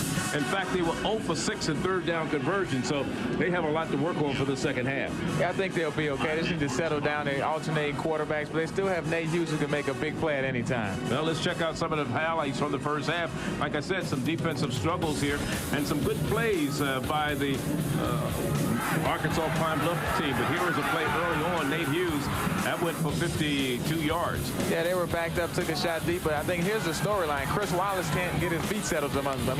Alcorn State is just putting a lot of pressure on him. He's running around, can't make any big plays. He's had a little bit of success through one touchdown here to Jason Jones. But other than that, it's just a 7-0 game, and Pine-Bluff still hasn't been able to have a big offensive breakout game. And let's look at some of the stats for the first half, and you look at the rushing yards, 28 for one team, 37 for the other. Not very productive in terms of those particular stats. Now, that's 3 turnovers. That's a mistake for Pine-Bluff. They have not turned the ball over this afternoon or today in this ball game, but there were 2 turnovers for the Alcorn Braves. Yeah, and I think you look at the third down conversions, 2 for 10 for Pine-Bluff, 0 for 6 for Alcorn State. That's why this game is a 7-0 game. No one has really stepped up and had an offensive identity. Give the defenses some credit, but we'll see if they can come out and have some offense. Pine-Bluff, a big offensive team. We'll see if they can get it started here in the second half. And to start the second half, the Alcorn Braves will get the ball on the kickoff, trailing by a score of 7-0. Doesn't look like they want to come out and receive the second half kickoff. They're a little hesitant there. As we're getting ready, when you talk about some of those first half stats, I talked about the fact that they were 0 for 6 in third down conversions. Pine-Bluff, not a whole lot better. They were 2 for 10, but they lead it in the ball game by a score of 7-0. And I guess that would count at the end of the day. But Nate Hughes is a guy that has to really get things going. He's their big play guy. Look at him here coming up in this second half kickoff, not only as a kickoff return, but also as a receiver. Heflin kicking it off, and this one will go out of bounds. So we get the penalty, but at least you save Hughes from running it back on you, right? And that's always the chance with this kid. If there's anything good about it. Heflin had a pretty good first half in terms of punting. He averaged 42.2 yards per kick on his punts. He had a 60-yarder. So it'll be a first down for the Braves of Alcorn. The ball will be spotted at the 40-yard line or 45-yard line. Or are they going to kick it over? No, I guess they're going to kick it over. We're listening at halftime, and Donald Hunt, my buddy from Philadelphia, does a lot of newspaper articles up there on HBCUs. He was talking about the new coaches in the SWAC, Rod Broadway, Reggie Barlow, your buddy from Alabama State. It's very interesting. 5-yard penalty. We kick. And of course, one of the new rules this year is they start the clock after the ball is legally touched. In the previous year, the clock started when the ball was actually kicked. So coaches were complaining they were running fewer plays and things of this nature. So I guess they've added some more time onto the games this year. Yeah, and that rule, it got a lot of press last year because they did the change with the time, possession, and everything. But now, once the coaches kind of all complained and it disappeared, you really just didn't hear anything else about it. Now Hughes gets a chance. He bobbles the ball at the 13-yard line, trying to get to the wall on the outside. Has a little running room and stumbles across the 30 to about the 32-yard line. But a good return. He might have had a little more had he not bobbled that ball. Trey Williams was the man who made the stop defensively for Pine-Bluff. So Alcorn will get the ball to start the second half. Watch the middle of your screen. Arkansas Pine-Bluff. And that is Jared Dorn, who loses his helmet, and he's still playing without the helmet. Look at him. He's still coming out making a tackle. And he did make the tackle. You need 10 more guys like that. Yeah, coaches love that. He might get a raise. An extra meal ticket, right? And look at the defense of the Golden Lions of Arkansas Pine-Bluff, and there he is, Mr. Dorn. Jared Dorn, the man who lost his helmet. We were just talking about him. Came in to make the stop, and it's a big loss of about 10 yards. Well, not quite 10, make it about 8 yards all the way back to about the 26-yard line. And that's just not a good way to start the third quarter. The second half, I mean, first you have Nate Hughes coming out bobbling the ball. Then it looked like they had some type of miscommunication with the snap. All of a sudden you're in the 2nd and 20 situation, and you're trying to get something started because you're down 7-0. Alcorn State needs to wake up fast. Here's Walker. There they go. Let it go, and it's complete. First down across midfield, and on the receiving end is Desjardins. We saw him drop one earlier, the sophomore from Eclectic, Alabama. And I like this. Coach McKenzie, offensive coordinator. Hey, you kind of sleepwalking in the first half. You have a couple good plays. Can't really string together a good drive. Let's go no huddle. Let's get up tempo, get some shifts, some mismatches, and make things happen. And Walker under pressure, trying to dance around the defense, but nothing happening that time as the defense read it pretty good. Yeah, man, big Kenneth Leishman, 6'2", 275 from Los Angeles, and I don't know what scale he's on. He looks bigger than 275 He to certainly me, does. but he's made a couple of big plays here in the second half. See, if he was 4'10", you could say that, but he's 6'2". See, look, he beats this guy right off the snap, and quarterback just doesn't have anywhere to go, and the guys are closing in on him. Good defense by Arkansas Pine-Bluff. And keep in mind, these guys only had 11 sacks last year, had 4 last week, and they had a couple more today. So, I mean, they're well on their way to beat that mark of 11 from last year. In just 2 games. Yeah. And we get a flag. We may have delay or some kind of movement up front.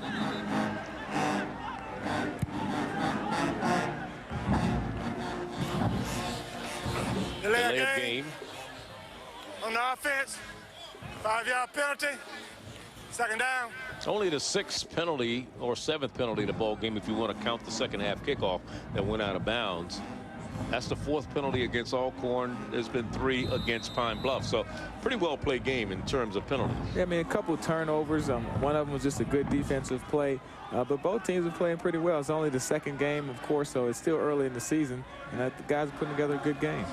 Here's Cooper, and he is hit immediately by Anton Williams, the middle linebacker out of Little Rock, Arkansas Central High. And he's had a pretty good game. Yeah, he had a real good game. He had a big play on the screen early in the first half, an interception. And here, he just reads the sprint draw. If you're not going to block me, you're going to leave the gate open. I'm going to go in there and take care of my business. And you can see he's just an aggressive linebacker who knows how to get to the football. He's playing extremely well tonight. You remember the ball was all the way across midfield on the reception by Desjardins. It's been pushed all the way back across midfield to the 40 of Alcorn. They have to get all the way down to the 37 for a first down, and almost getting it, but a good defensive play on Nate Hughes.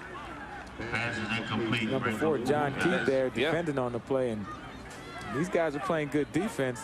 Arkansas Pine-Bluff is. I mean, they're pitching the shutout so far. John Keith doing a great job back there in the secondary, a junior out of Palmdale, California.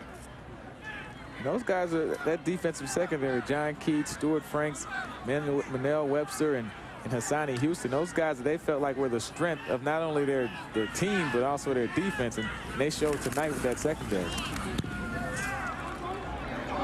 Elfke with a big punt this time, as long as previous was 55 yards, and this was fielded by Peters inside the 5, making it right at about the 6-yard line, and that's where Pine-Bluff will go to work when we come back. ESPNU brings you college sports 24 hours a day, 7 days a week. The passion, the anticipation, the excitement. Wide open touchdown. Every season. This is for 3. Count it. every reason to watch. That's gonna do it. Every sport all year round. Tomorrow night at 7:30, news and analysis on ESPNU Recruiting Insider. Then at 8, 2 Kansas high school teams battle it out. Wichita East versus Dodge City. ESPNU, always in season. Okay, guys, check this out. Ran the numbers. It looks like if you insure your car and your home with us, this is how much money we're going to save you.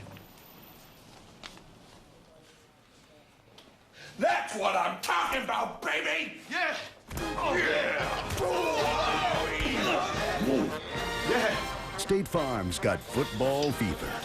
It's a good rate. You'll get it too. To see how your car and home can save you money, call an agent or visit statefarm.com. Well, here's the thing.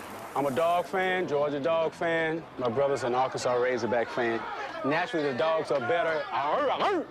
But, you know, we have to bring them over to prove it every single time they play. Might as well have everybody else over, too.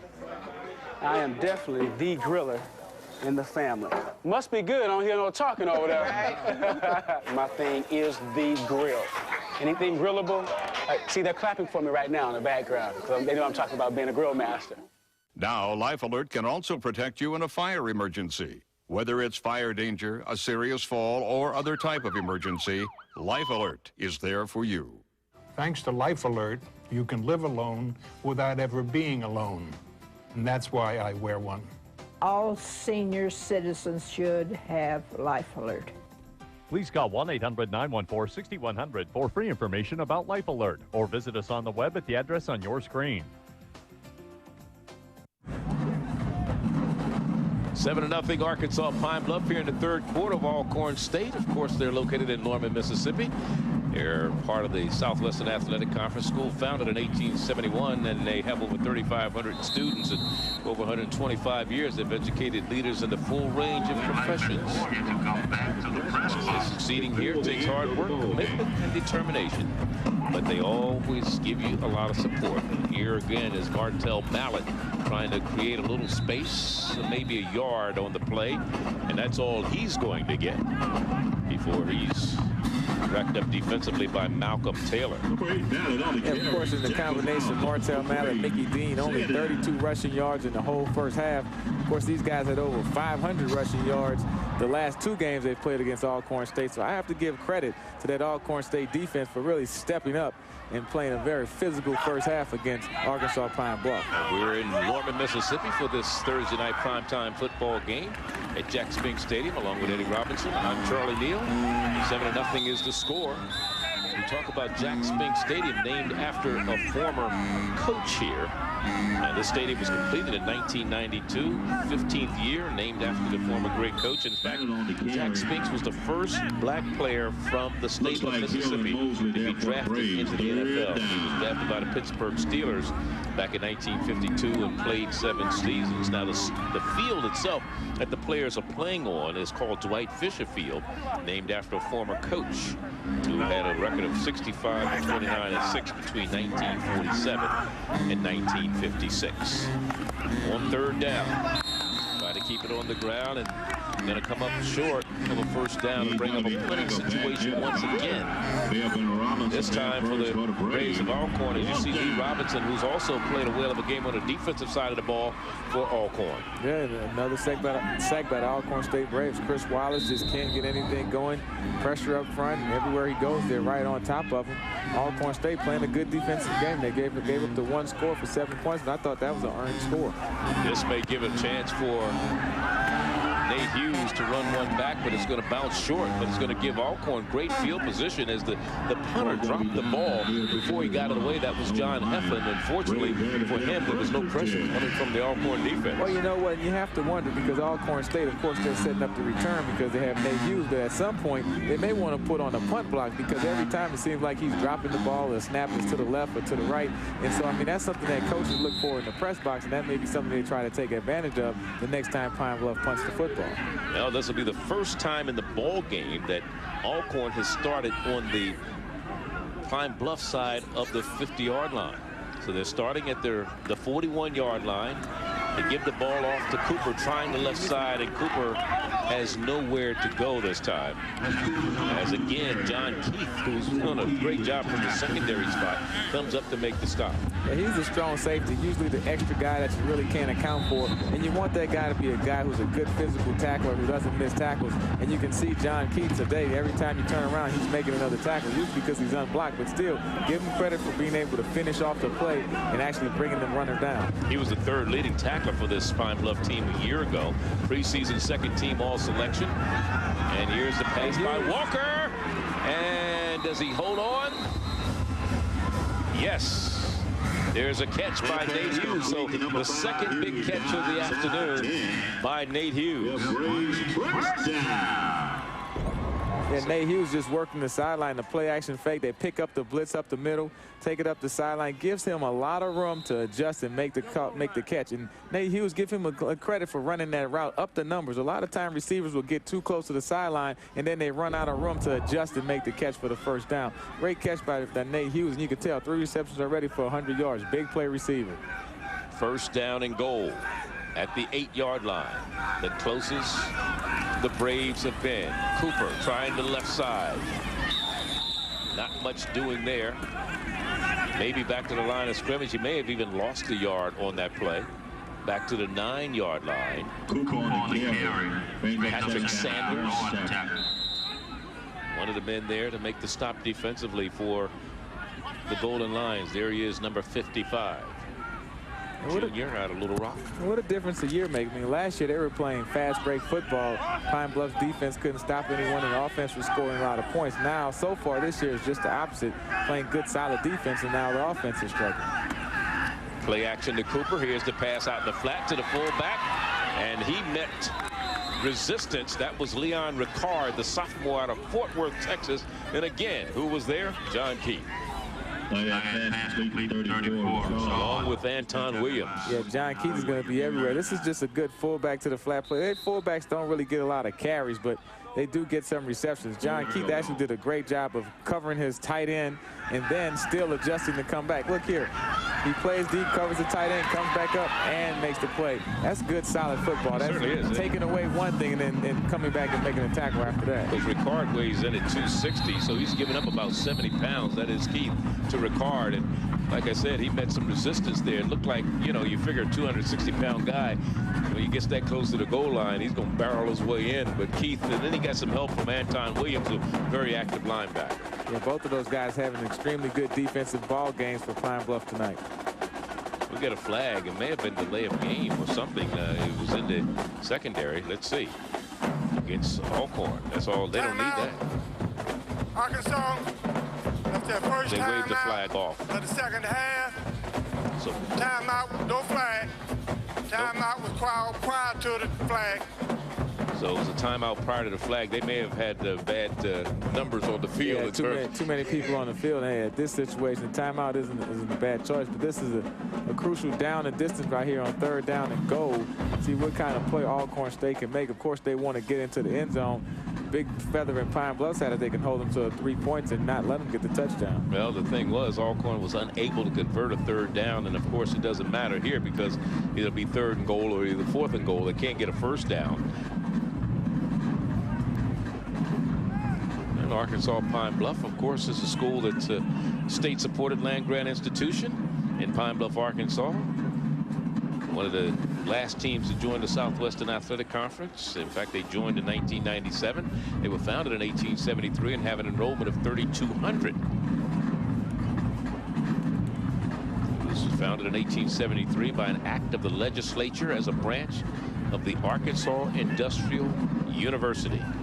That's Monty Coleman right there. He's the defensive coordinator for Pine-Bluff, and he doesn't like what he sees right there. He's trying to get something adjusted. Of course, he's a former Washington Redskins linebacker, NFL great. Lone setback is Cooper behind the quarterback. And we got offsides. And a little premature jump that time by the defender for Pine-Bluff. And that was Leachman. Kenneth Leachman, the junior out of Los Angeles.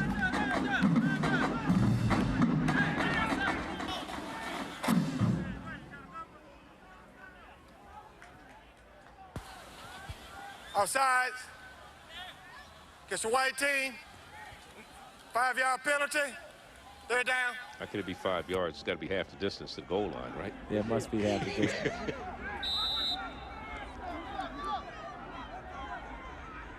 We got to try to get Keith Moore some more TV time. He's a little nervous there, isn't he? Timeout by Alcorn now.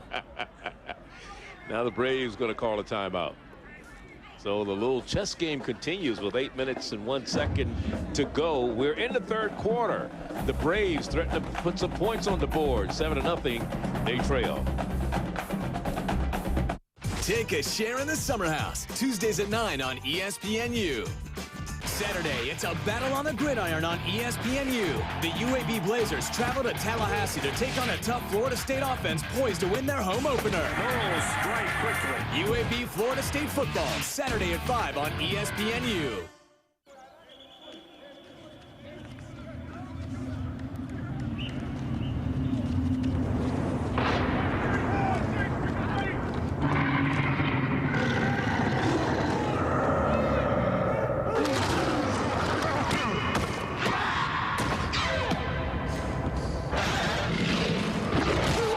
There's a line we all have to cross. Nike Huarache 2K4, only at Dick's Sporting Goods. Okay, heading to the Home Depot. Big event going on. Honey, promise me you won't go overboard.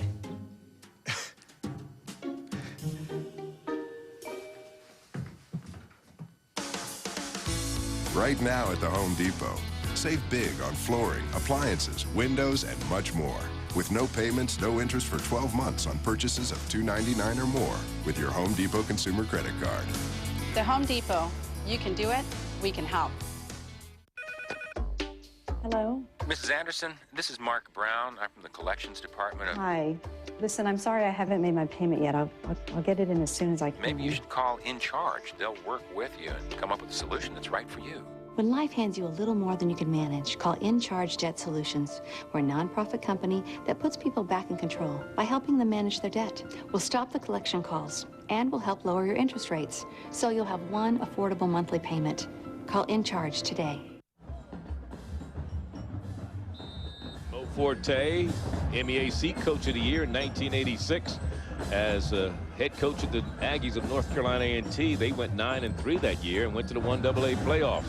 Meanwhile, here's Walker out in the flat, incomplete, intended for Nate Hughes. It'll be 4th down.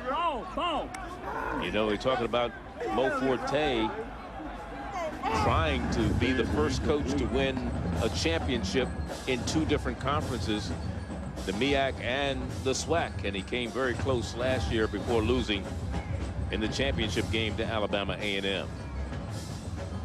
It's a 4th and goal, and Nate Hughes will hold it. The kicker, Olefke, he hit a 28-yarder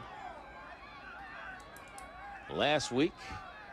He missed a 41-yarder earlier.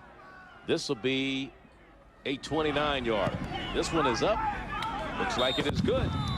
So Alcorn gets on the board. And field goal is good. On a 29-yard field goal by Olefke. And it's 3-0. Or make that 7-3 in favor of the Golden Lions of Arkansas Pine-Bluff. You talk about Mo Forte, you know, he's been around a while. Look at his coaching resume. We talked earlier in the first half about him coaching in the NFL. One of his buddies in the coaching profession is Wade Phillips, the head coach of the Dallas Cowboys. And of course, he coached under Wayne Fonts, and he coached, I believe it was Dan Reeves with the Denver Broncos. North Carolina A&T was coach of the year there in '86. They went 9-3. Went to the 1AA playoffs where they played Georgia Southern. So he has some experience, and he's coached some great running backs. Yeah, he has. I mean, just the SWAC in general has a lot of good coaches. Coach Mo Forte has a lot of NFL experience. You also have Reggie Barlow, who coach at Alabama State, was a former player in the NFL for 8 years. And a lot of guys around the conference have just been around. And Mo Forte is one of those guys also who just seems like everywhere he goes, he has some success. And whether he's coaching the position coach as a running back or he's the head coach at A&T and also at Pine-Bluff, really has turned this program around from being one of the the bottom of the league teams into now one of the elite teams who competed in the conference championship game last year. He was 6-3 his first year here, 3-8 his second year, 8-4 last year, and trying to make it 2-0 this season as this kick goes out of bounds and will not be returned, and the penalty marker goes down. So his first year here, he came out 6-3, not bad. And then 8-4, so he's only had one losing season since taking over this program. I tell you, I mean, he has a lot of offensive fire on this team. We're not really seeing it tonight. They've only put up 7 points. But I think as the year goes on, as that offensive line. Ball was placed at the 35-yard line. First down. As that offensive line gets a little bit more continuity and they learn how to play with each other, because you have 4 new guys on the offensive front, I think they'll really get things going. I mean, Mickey Dean and Martell Mallett, all those guys, Chris Wallace, just need to get a little bit of blocking, and those guys can make some plays happen. Martell Mallett got dinged up a little bit against Mississippi Valley last week, and he gets the call this time on the first down play, but a lot of dark jerseys around him to prevent him from making any significant gains on the run. Etienne, one of the men there defensively to make the stop. As you look at Martell Mallett, they call him the Snake. He was the #1 all SWAC preseason, #1, ranked 19th in the nation last year in scoring. Scored, I believe, 15 touchdowns, 14 on the ground, and 1 by way of pass reception. Yeah, I mean, this guy's the real deal. If he gets in the open field, you give him a crease or two, he can really make big things happen in the secondary. And they give it to him once again. He gets out to the 41-yard line. Gain of 2 on the play for Martell Mallett. And let's look at his numbers from last year. There it is, the 14 rushing touchdowns, 1,104 rushing yards. He was #1 in the SWAC in both rushing yards and in rushing touchdowns. Caught 19 passes. Started his college career actually at Bowling Green before coming over to Arkansas Pine-Bluff. He is from Pine-Bluff. Here's the blitz. Wallace gets away, still on his feet, throws, and it's complete, or they incomplete. The referee is saying they're going to converse it. Yes, it's a catch, and the catch by Demetrius Beverly, the senior out of Park High in Birmingham, Alabama. Let's see who threw that. Was it Wallace or was it Jonathan Moore? It was Jonathan Moore. Here's a young man who played some significant minutes a couple of years ago, and last year he only played in 5 games, and look at him escape. Yeah, I mean, that's great when you have that backside rush. I mean, not a lot of quarterbacks can see that. Then he sets up his feet. Man, look at this ball that he throws right here on the sideline. Great throw and catch, puts it where the defender couldn't get it. Give credit to Demetrius Beverly also to keep both feet in bounds. That would have been an NFL catch. Yeah, of course. So we'll see what Jonathan Moore can do the rest of this game. You only need 1 foot in college football. Here's Moore again going to the air. Top. Here's a fade to Johnson. Oh, Jones rather. Jones drops it. Jason Jones, the intended receiver, 18 to 81, trying to hook up.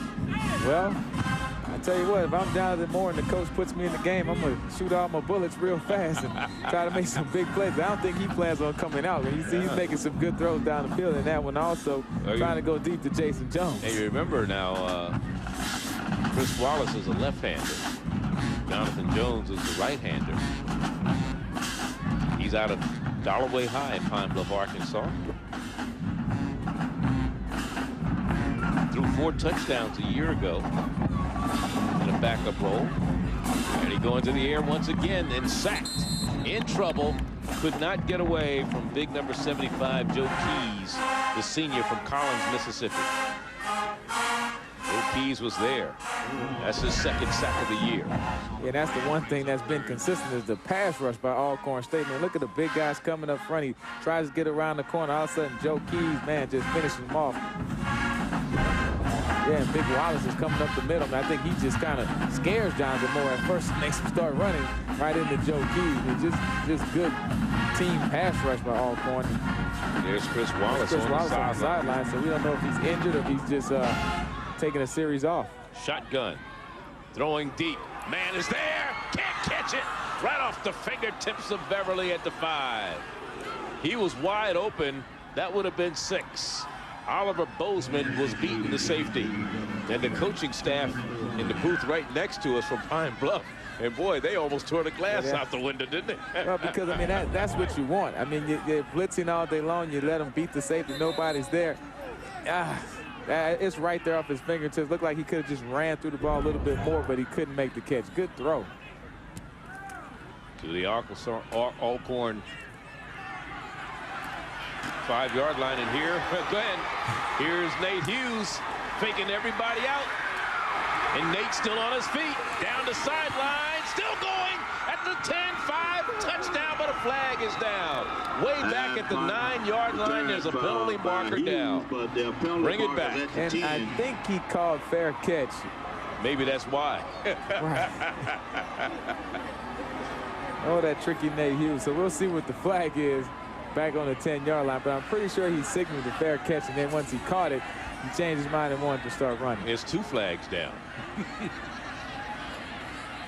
Well, that's what, you know, I changed my mind. Well, you're not cheating, you're not trying, but we've had 2 great punt returns, and both of them apparently will be called back because of flags. All right, let's see if Keith Moore give us the information this time. He's trying to figure. I mean, tell you what, from a referee standpoint, that's a long jog all the way down there for that touchdown and all the way back to make this call. Receiver gave a foul catch signal and advance the ball. 5-yard penalty. First down. So the ball is going to be spotted all the way back, I guess, at the 5-yard line. It should be a 5-yard penalty from where he signaled for the fair catch, and it's a 5-yard penalty. But at least it was exciting. Watch his hand, and we'll see him wave. There it is. There's the wave. The arm went up, and he says, "Oh," and then he blows everybody to sleep.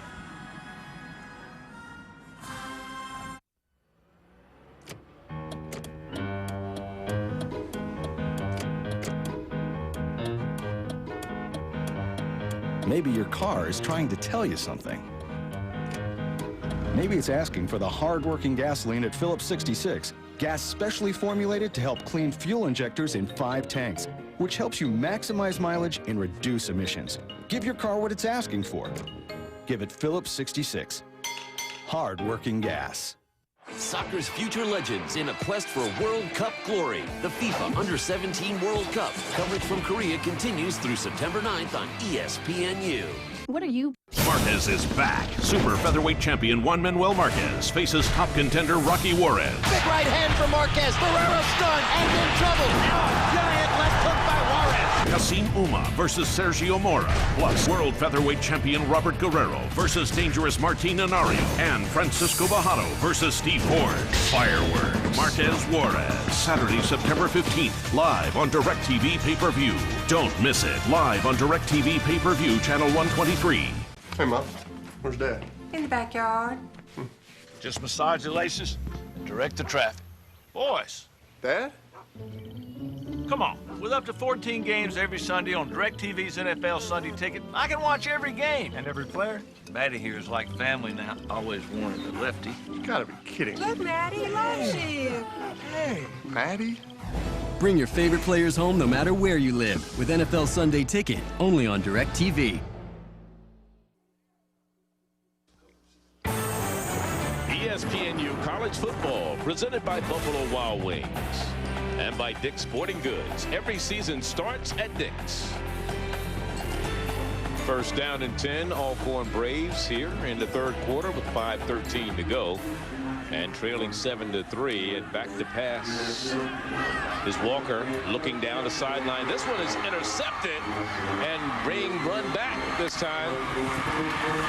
And coming up with the INT for Arkansas Pine-Bluff is Stuart Franks. He had 6 interceptions a year ago. He was tied for the lead in the SWAC in that department. That's the 3rd turnover of the day for the Braves. Yeah, and Stuart Franks was just sitting back there playing center field. I mean, remember earlier in the ball game, they took a shot deep when they were backed up on their own 5-yard line. So this time he's like, hey, I know what's coming. I'm going to sit there and play it. Good catch, an easy one right there for Stuart Franks, a guy who had 6 interceptions a year ago. Now it looks like he has a chance to score. He turns into a punt returner. I think that's the most exciting play for football. Interception for a touchdown. Think about Deion Sanders, Lem Barney, all those great guys. That just really gets the crowd excited. Certainly does, especially when you're high stepping into the end zone, right? Staying in there is Jonathan Moore throwing it, and it is caught at about the 13-yard line. Again, Jason Jones on the reception. He's had a pretty good afternoon of catching the football, hasn't he? Yes, he has. Now, Charlie, we saw Jonathan Moore last year in that SWAC championship game. Of course, he played the whole first half and then gave way to Chris Wallace. But, I mean, here's a guy that didn't have a lot of experience last year, but you see he has a good arm, a strong arm, and talented guy, and seems to have the team moving towards the score right now. Well, you know, you have to sometimes play with what you think is the hot hand, and if he's moving the team, that's all that matters. He lets it go. Touchdown! Wow, that's a good ball right there. And touchdown, and Beverly comes up with the reception. Boy, he drilled it in there, didn't he? He threw it in the double coverage, and he put it right in the spot before the second defender could actually react to it. So that was a very good throw and catch. I mean, this Jonathan Moore is coming in like, hey, this is my chance to shine. Do we have a quarterback controversy now? Well, not really. If Jonathan Moore keeps playing like that, he's your quarterback. What's the controversy? So Beverly, who had 19 catches and a touchdown a year ago, 2 last week against Mississippi Valley, takes it in from 13 yards out on the pass from Jonathan Moore. Here's the point after is up, and this one is good, and it's a 14-3 ball game with Arkansas Pine-Bluff extending their lead with 4:14 to go here in the third quarter. And that was set up by the interception, so that converted into some points. Look at this pass here by Jonathan Moore. You're talking about a quarterback coming off the bench, putting it right in between the safety and the corner. And that's what you want. I mean, the corner couldn't react in time. He knew that he had to drill it in there before the receiver faded out. Receiver did a good job of keeping that thing close to the safety to actually split the double coverage. And a lot of times you get that double coverage from 2 receivers, what you want to do, just run right up the middle. Don't commit to either one of them. Get a good throw by the quarterback and you have a touchdown. And you see Monty Coleman over on the sideline. He has to be happy. Of course, Stuart Franks came up with the big INT, and he started to pick up where he left off a year ago. With those 6 interceptions last year, he was tied for the lead in the conference in INTs. And once you get a lead, you get up 14-0 and things like that. That's when you can really sit back there and try to cherry pick and catch some passes. Though you never know, Stuart Franks may not be done for the night. You never know. You're right. And then you have Mr. Moore coming off the bench and drilling laser passes into his receiver's hands. Nate Hughes from the 9. Little room on the sideline. Cuts it back and is bounced out of bounds in front of the Pine-Bluff bench at about the 26-yard line. 15-yard return for Nate Hughes. Now Alcorn trailing by a score of 14-3 will get the ball 1st and 10. Of course, it's not time to panic for Alcorn. They still have lots of time in this ball game, only down by 11 points. But they have to have a sense of urgency. Last time they came out and did some no-huddle plays to try to speed up the tempo.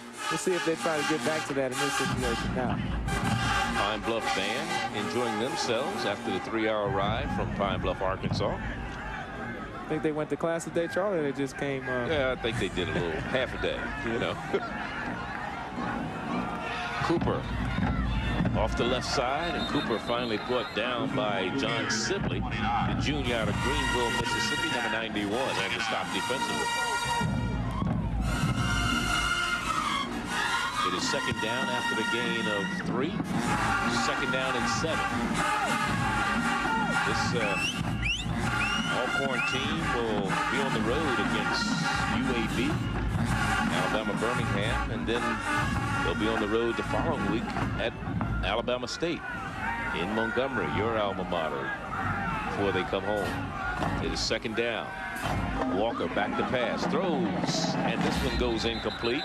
Not sure who he was intending it for. Jacob Davis was in the vicinity, the fullback. And I think he was trying to get rid of that one. I mean, he had two guys who weren't really open. Now, earlier we saw that we were going between Tim Buckley and Chris Walker. So I'd be interested to see if John McKenzie, the offensive coordinator, makes a change and maybe goes back to Buckley and see if he can't have a hot hand, as Chris Walker seemed to cool off a little bit. Maurice Rose checks out. Well, he's coming back in. It looked like he was coming out of the lineup. And he checks back in for Alcorn offensively. He'll split down to the bottom of your screen, and the slot is Nate Hughes. Walker under pressure, throws off the hands of the fullback, Jacob Davis. Just couldn't hold on, and there to hit him and make him know he was there is Keith. See, I'm in the vicinity, young man. Yeah, and John Keith is going to hit you. I mean, if you have on a blue jersey out there, expect for him to hit you. I mean, that guy's been all over the place, making plays in the backfield, outside, rushing the quarterback. Just a very active, strong safety. High-impact guy. 7th punt of the evening for Elfke, who has a field goal to his credit. He's missed one and he's made one tonight for the Braves of Alcorn. And this one is blocked. Special teams playing a role for Pine-Bluff. And they got to this one, and they'll have great field position with the ball at the 24-yard line. So the last time they got the ball at the 16 and scored, this time they'll get it at the 24. And let's look at the block. That's a great job of laying out. What a lot of young players do, they always try to jump high in the air and try to block the ball. But when you're coached to do that, you actually have to go for the kicker's foot. You have to focus on the foot, not where the ball is at. So that was a good job by Pine-Bluff, not only getting into the backfield, but in actually executing it and making the block. That's the second punt he's had blocked so far this season in 2 games. One last week against Grambling, and another one here tonight as they keep the ball on the ground with Mickey Dean on the carry, trying to go to the right side, but nothing doing. Back to the line of scrimmage, maybe a half a yard, and that's it. And that Pine-Bluff defense has been stout all night. Alcorn State's defense has been stout all night against the run, not giving Mallett and Mickey Dean much to do. And once again, we're continuing with the new quarterback here, Jonathan Moore. We'll see if they let him put it in the air just some more. I mean, he's been having some good passes, and he's also thrown for a touchdown. Talk about some of the great players from Arkansas Pine-Bluff. Remember L.C. Greenwood. He's a former Pine-Bluff player. And here's a pass on the near sideline. It is complete to Watley. I believe is the ball loose.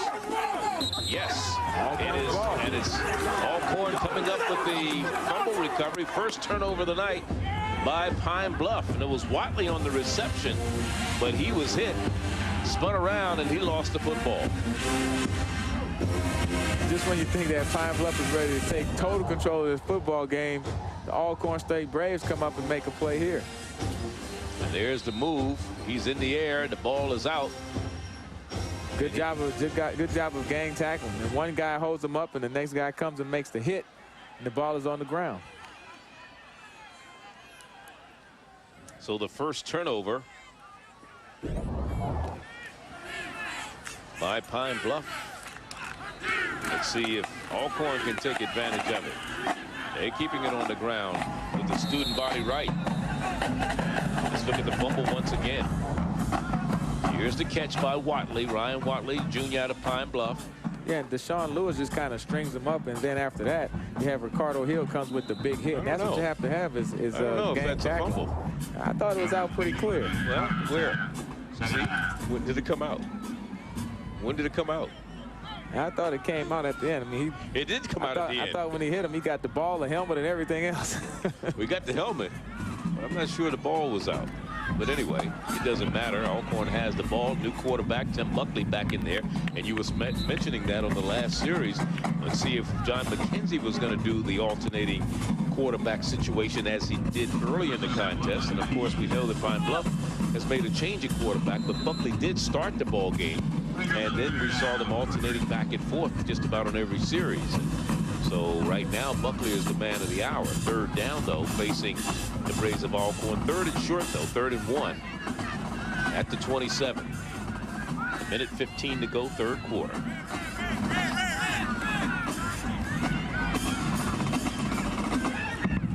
And this one is going nowhere as Brumfield got the call. And Brumfield has dropped the freshman from Flowood, Mississippi. and he gains nothing. And it'll bring up a 4th down. What do you think of that play? I don't know. That was a missed opportunity by Alcorn. I mean, after getting that fumble, trying to get some momentum, you're down 14-3 to have a 3rd and 1 and get knocked back for 3 yards. I mean, that's really just not what you need at this point in the game. And the end of the 3rd quarter is coming soon. You really have to step up and make some plays on offense. Peters back to receive the punt of Elfke, who had the last one blocked. See if he has a little more sense of urgency to get this one away. They're coming after him again. Now they may get a flag. They're not. No flag on hitting the punter. Peters with the fair catch.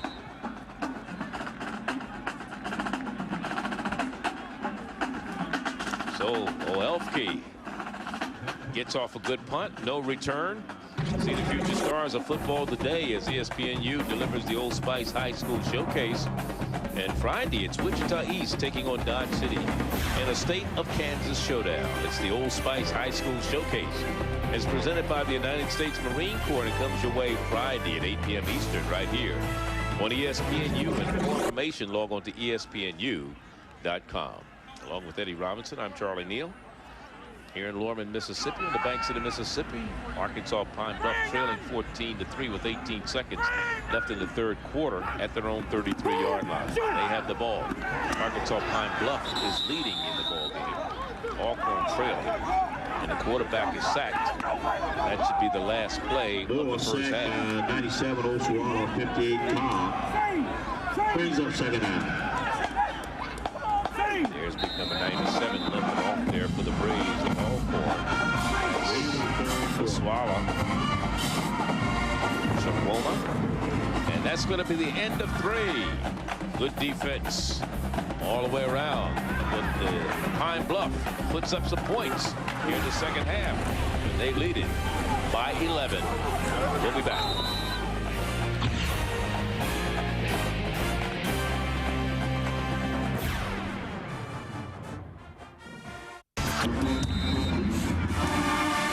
Start the 4th quarter here in Lorman, Mississippi from their own 29-yard line. A 2nd down and about 14 facing the Pine-Bluff Golden Lions. Saw a shot of Bo Forte on the sideline. Here's the run by the running back Mickey Dean, and Mickey Dean gets up to the 31-yard line before he is stopped. You know, last year Alcorn lost 3 of its first, I should say Pine-Bluff lost 3 of its first 4 games and then won 7 straight to get into the championship game.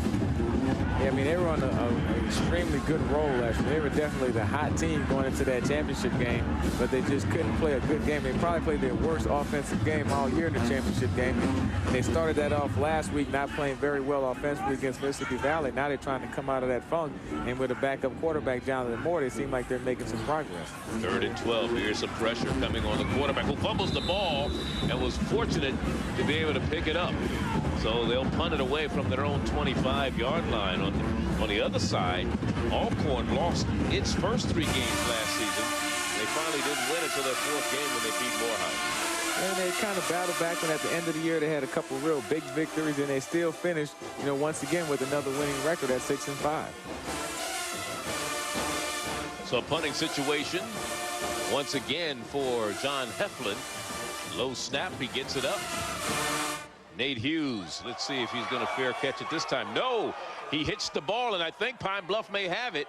Let's see, there's still a scramble for the loose ball down there because the receiver tried to, that is Nate Hughes. It is Pine-Bluff. And another turnover opportunity for Arkansas Pine-Bluff. That's just a great defensive and special teams play by Arkansas Pine-Bluff. I mean, Nate Hughes is, of course, he's the dangerous return man, but look at the receiver there just coming and crashing into him and just blowing up everything and getting that ball on the field. So they recover at the 34-yard line of Alcorn.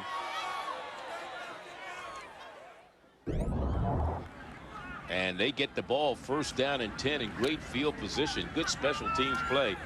And we've seen it on both sides. Yeah, and that was Chris Barrett, who's the guy, I mean, a backup wide receiver coming there playing special teams and making a big hit and causing that turnover and giving his team great field position. Back to pass. Going toward the end zone. Battle in the end zone, and it's intercepted or broken up. Almost intercepted. They're picking on Deshaun Lewis once again back there. And Deshaun Lewis does a good job as the ball was intended for Jason Jones, who's been the big play receiver tonight. Yeah, and Deshaun Lewis has really been there all night. I mean, even the touchdown pass that he gave up, he still had good coverage. It was an underthrow. Here they're just trying to go up top. And I don't know what the scouting report does, but really he's getting his jersey pulled. Yeah, it could have been offensive pass interference. Right, and he's going right up there and fighting for that football. So, I mean, I think he's holding his own pretty good. And when we talked to the defensive coordinator, Latreia Jones, he said, hey, Deshaun Lewis, Roderick Williams, they're going to have to play man-to-man coverage and not get much help. And they've been kind of holding their own. They've only given up one touchdown pass. They gave up 2 long touchdown passes last week to Grambling, and they had some shakeup in the secondary because of that. Here's a pass again, incomplete. Jason Jones a little bit too high. It went over the hands of the linebacker, Lee Robinson, and down in front of the corner, Deshaun Lewis. It was good touch, but just Jones just couldn't hold it in, haul it in. Yeah, you're exactly right. I mean, you have to give the linebacker credit for forcing that ball to go high, because if not, he definitely had him on the comeback route, because he already had pushed the defender pretty deep from the initial play. So it is 2nd down. Make it 3rd down, 3rd and 10. See if they can take advantage of the turnover opportunity. They did score on an interception earlier after an interception. They converted. This one is almost intercepted by Deshaun Lewis as it goes off the hands of Jones, the intended receiver. It was a little bit behind Jones. To his credit, that just watch, the pass wasn't really on the mark. They're trying to run a cross route, but look at Deshaun Lewis with the closing speed. Puts the left hand in there and makes it and finishes that play off. In front of the receiver, you don't have that issue. Yeah, that's true too. A good pass, he was behind him, but Deshaun Lewis, I mean, he's there. I mean, he's right on Jason Jones' hip. I mean, they're getting to know each other pretty well tonight. Pooch punt. And it dies inside the 10, at the 5, maybe at the 4-yard line. So that's where Alcorn, who dodged the bullet after the muff punt, they'll have the ball when we come back. Attention football fans. Call in the next 10 minutes. 13:03 remaining in the contest, a 14-3 ball game with Pine-Bluff on top of the Braves of Alcorn, and Alcorn with the ball 1st and 10 at their own 4-yard line, and they're going with Walker at the quarterback this time on this series.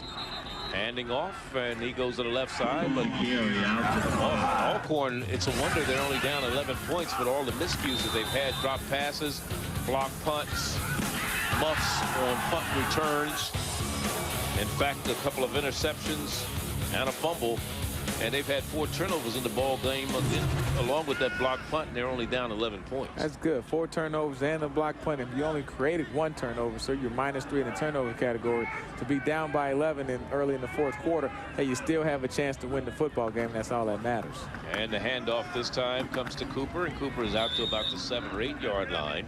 And out of those 4 turnovers, only one of them resulted in a score for Pine-Bluff. Yeah, Pine-Bluff hasn't been able to take advantage of them. One of them, they went back and forth in the turnover battle, but give Alcorn State's defense credit. And when you're coming out there after 4 turnovers, it's sudden change. And most teams try to execute big plays or make something happen because the defense isn't really prepared to enter the field at that point. So for the defense to come out there and only give up 14 points off of 4 turnovers and a block punt, I mean, I think Alcorn State defense is playing with a lot of enthusiasm and a lot of fight in them tonight, and they're showing that they're very game and a good worthy contender for this Pine-Bluff offense. But they have not converted a 3rd down today. That is Alcorn, and they're still in trouble and still will not convert. That's 0 for 11 in 3rd down situations as the quarterback is sacked that time. At the 5-yard line. And coming over the sack is Leachman, and Leachman helps the quarterback up after he brings him down. Walker. Yeah, and that's the least you could do when you jump on the guy. I mean, Leachman is a big guy, and he's playing a good game tonight. I mean, he's been all over the place for a guy that big, 6'2", 280, 290. I mean, just to have that athletic ability to get around and chase down quarterbacks, man, he's showing a lot of toughness and athleticism. So again, back to punt it away for the Braves. Olofsky. Peters drifting back. Not a fair catch. And he's brought down at the 49-yard line. Let's go back to the studio with Lowell Galindo for this 9-point ball game, and they're hanging in there, aren't they? Yeah, they're right Middle there, Tennessee man. State. You give up 51 points and you're still in the ball game. It's pretty good. Yeah, give up 51. But that means the team that scored 51 is giving up 42. Right, exactly. There's something wrong there defensively, right? Pine-Bluff keeping the ball on the ground. They've won the last 2 times these two teams have met. They won it 17-7 2 years ago and 42-14 last year. If you look at Lee Robinson. Yeah, but I give Pine-Bluff credit. I mean, they're not having a lot of success with running the football, but they're being persistent. They're trying, and that offensive line has to develop and learn how to run running plays and be cohesive and work as a unit. And so they're trying to get there. Right now, they're not there, and it's kind of a sloppy, but they're still pushing for that goal. First time they met was 1929. It is 2nd down and 9. Now timeouts being called by Jonathan Moore. Here's a team, this Pine-Bluff team, that averaged almost 28 points a game a year ago. Their big half or quarter was the 2nd quarter. They scored 114 points in the 2nd quarter last year. And they never played an overtime game. Right now, it's a 14-3 ball game. 10-10 remaining here in the 4th quarter.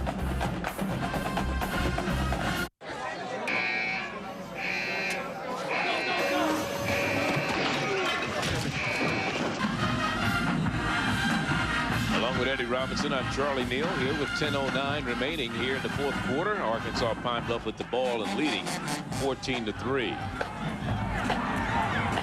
And the quarterback hit from behind. I don't think he saw that freight train coming, and Lee Robinson, or that wasn't Lee Robinson, for 58, that's Cesar Cobb. And here's a Arkansas Pine-Bluff alum, 1969 grad, L.C. Greenwood. A lot of people remember him, and of course Pine-Bluff has 3 players currently playing in the NFL. Greg Wesley, who is a defensive back in his 8th year with the Kansas City Chiefs. Dante Wesley, 6-year man, defensive back with Carolina. And the rookie running back, Charles Ali. You know, Ali only gained like 20-some yards last year. He was a blocky guy. That's what he's used for. And look at a hit on the quarterback that time. And again, the relentless defensive pressure from the Braves of Alcorn, who are not allowing them to get anything going right now, is Ricardo Hill came in with a vengeance, number 45. I think just about everyone on that defense has a sack today. I mean, they've had the Pine-Bluff quarterback just simply running around all day. It really doesn't matter if it was Chris Wallace or number 18, Jonathan Moore. Look at the hit that they're putting on the quarterback, and that's what you like to have from a defensive front.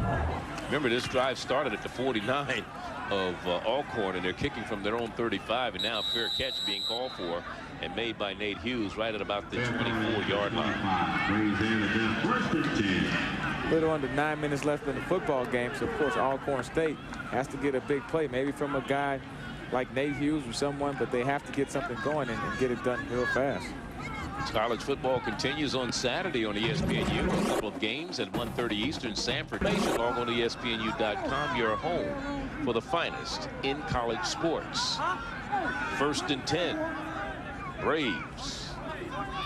Their own 24-yard line. Quick pass on the flat to Nate Hughes. And Nate Hughes is out to the 32-yard line. That's a good way to use a guy like Nate Hughes. He's a punt returner. You get a little play where he just runs behind the line of scrimmage and catches it behind for 1 or 2 yards and let the other receivers block for him, and maybe you can just get him on the edge and try to create something big. I mean, tonight, 4 receptions for 103 yards, hasn't made it into the end zone, but it still has definitely been a factor in this football game. Gain of 7, 2nd and 3.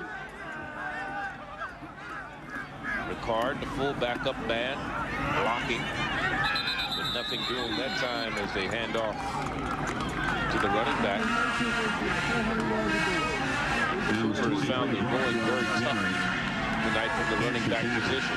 And that Pine-Bluff defense is revamped. I mean, we talked about that with Coach Forte, and he said, hey, the strength of our team is the defense right now. I mean, they're really relying on it. I mean, they were only giving up 3 points tonight, and they played good against Mississippi Valley last week also. I mean, so with all of that talent on offense, if this defense is going to really carry this team and that offense eventually catches up, I mean, they can be a very dangerous team going down into October, November with this defense playing the way they are now. Third down.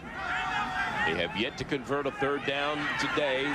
They're 0 for 12. That is the Braves of Alcorn in third down conversions, as Ladarius Anthony, the junior from Pine-Bluff, Arkansas, 6'4", 245-pound, came in. Yeah, he had a sack last week. He has 2 sacks today. I mean, keep in mind, this is a team that only had 11 sacks all of last year. I mean, so defensively, man, Pine-Bluff is really stepping up and has totally shut down this passing game of Alcorn State. You talk about Ladarius Anthony and what he did last week against Mississippi Valley. You know, he's quick for his size at 6'4", 245, and he gets it done. Here's a punting situation once again for the Braves of Alcorn. Peters will field it at the 34-yard line, dances to the outside, still on his feet, comes back to the inside this time and is down at the 45-yard line. So Alcorn goes on the defensive side of the ball once again. And the Golden Lions at Pine-Bluff will get the ball, leading with 6:33 to go. By score 14-3. We talked about the 3 players that are playing in the NFL for the Arkansas Pine-Bluff Golden Lions. We'll talk about Alcorn's pros when we come back.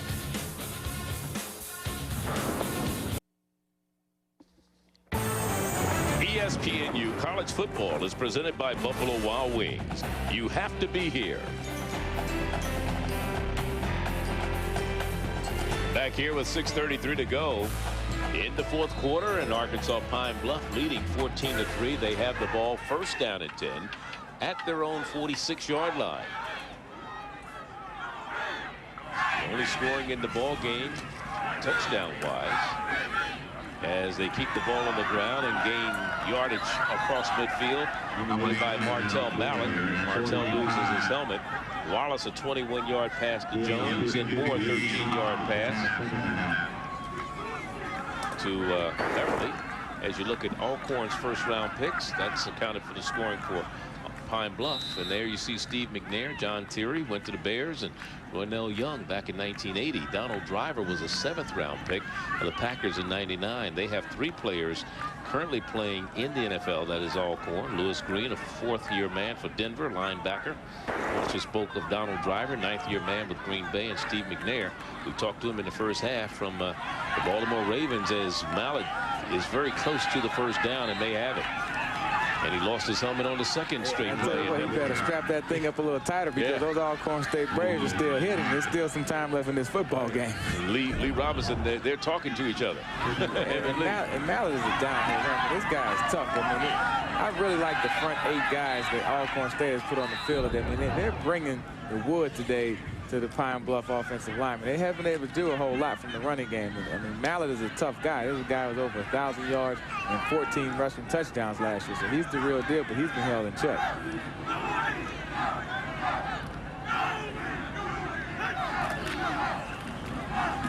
And again, they give it to Mallett. Mallett looks like he's starting to feel it as he's getting down to crunch time with 5:19 to go. When you talk about rookies in the SWAC, from the SWAC, Southwestern Athletic Conference, that are in the NFL. Of course, we talked about Charles Ali, a young man who was a running back for Pine-Bluff a year ago, who's in the National Football League. Then you got Johnny Baldwin, the linebacker from Alabama A&M, who's with Kansas City. Michael Coe, the defensive back from Alabama State with Indianapolis. Greg Fassett from Grambling, he's with the Bears. He's on the practice squad. And David Hicks, the linebacker from Grambling, who's with Kansas City. He's on the injured list. So, you know, you have 5 rookies in the NFL from this conference this year. And that's saying a lot, considering the number of players that come out and how many players they actually take each year in the league. Yeah, it is. I mean, I think that the days when the SWAC had a lot of high-round draft picks may be past, but there's still a lot of good players in this conference. And a lot of guys that go on to have good NFL careers and play for quite some time. I mean, you still have the Michael Strahans and Steve McNair who came back in the early 90s, but even today, you still have a lot of good players that are coming out of the conference. And you remember, and a lot of, maybe you don't because you're not that old, Eddie, but in the days where the SWAC ruled, I mean, when the Lynn Barneys and the Walter Paytons and the Austin Richardsons and people like that, and Grambling, and you know, had all the players. I mean, the college scouts lived on their campuses.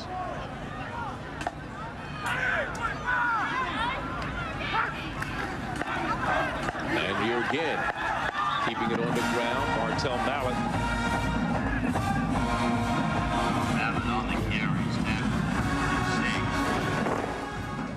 Here you take a look at some of the SWAC notables. Of course, you have the legendary coach Eddie Robinson. I think you have to start with him. When you talk about SWAC football, then Walter Payton, Hall of Famer with Jackson State, Jerry Rice, Mississippi Valley, Steve McNair, and of course Doug Williams, Super Bowl MVP.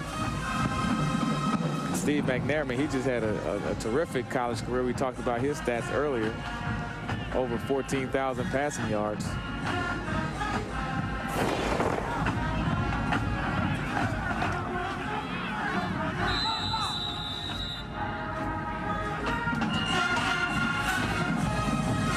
There's a timeout. Arkansas Pine-Bluff issues this last one. Alcorn has 2 remaining. Bo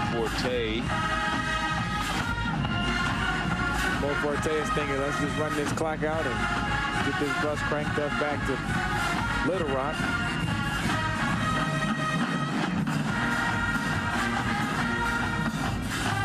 Well, we talked more earlier also about the Thursday night games, and traveling on a short weekend is something that he said is definitely going to be a challenge. So this would be a big win if Pine-Bluff can even their record to 1-1 coming on the road with a Thursday night game. Of course, their next game is at home, the home opener against Alabama State, and they'll get the extra days off. So you actually have 10 days to prepare for your next football game, which is a big advantage to your team. There's no question about it. And don't forget to log on to your online source for all things college sports. It's ESPNU.com.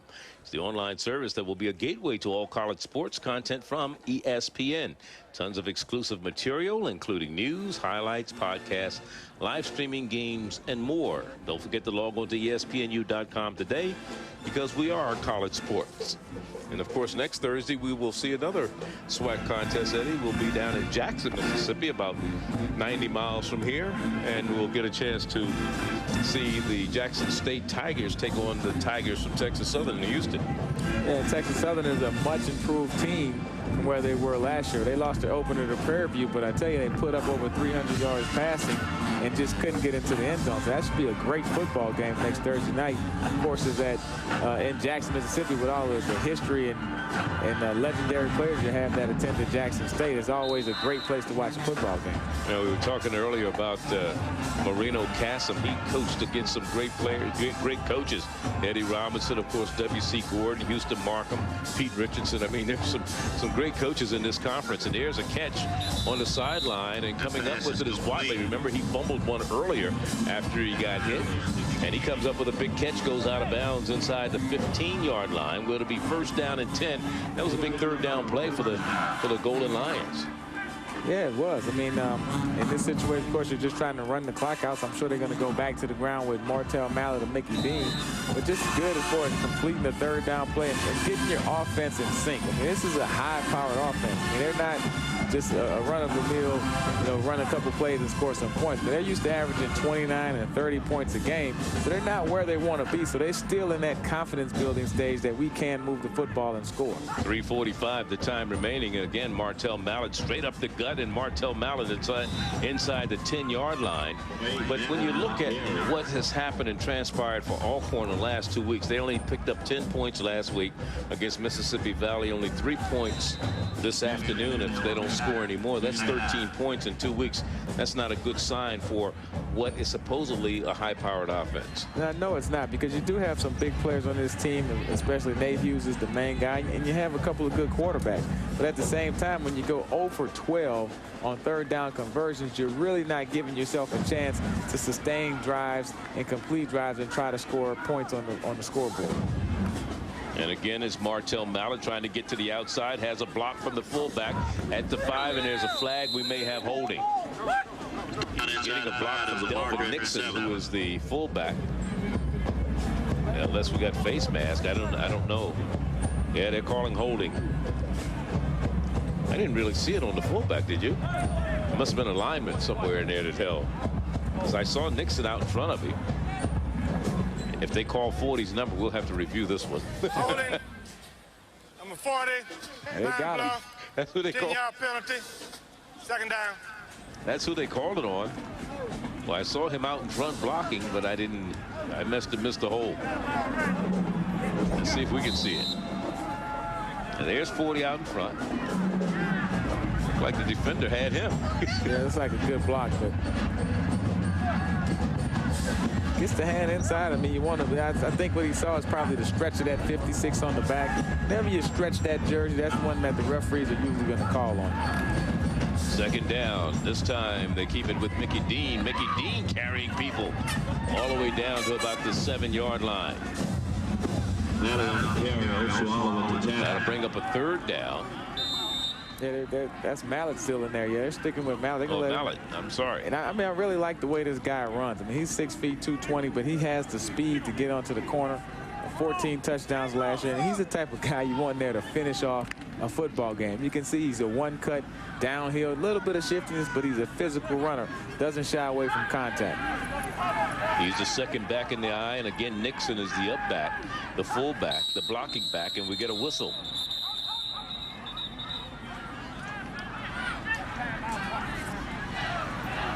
The whistle came a little late. Must have been Alcorn calling a timeout. That's exactly what happened. Alcorn called a timeout just before the snap of the ball.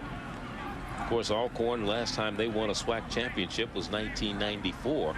They were tied with Grambling for the championship that year.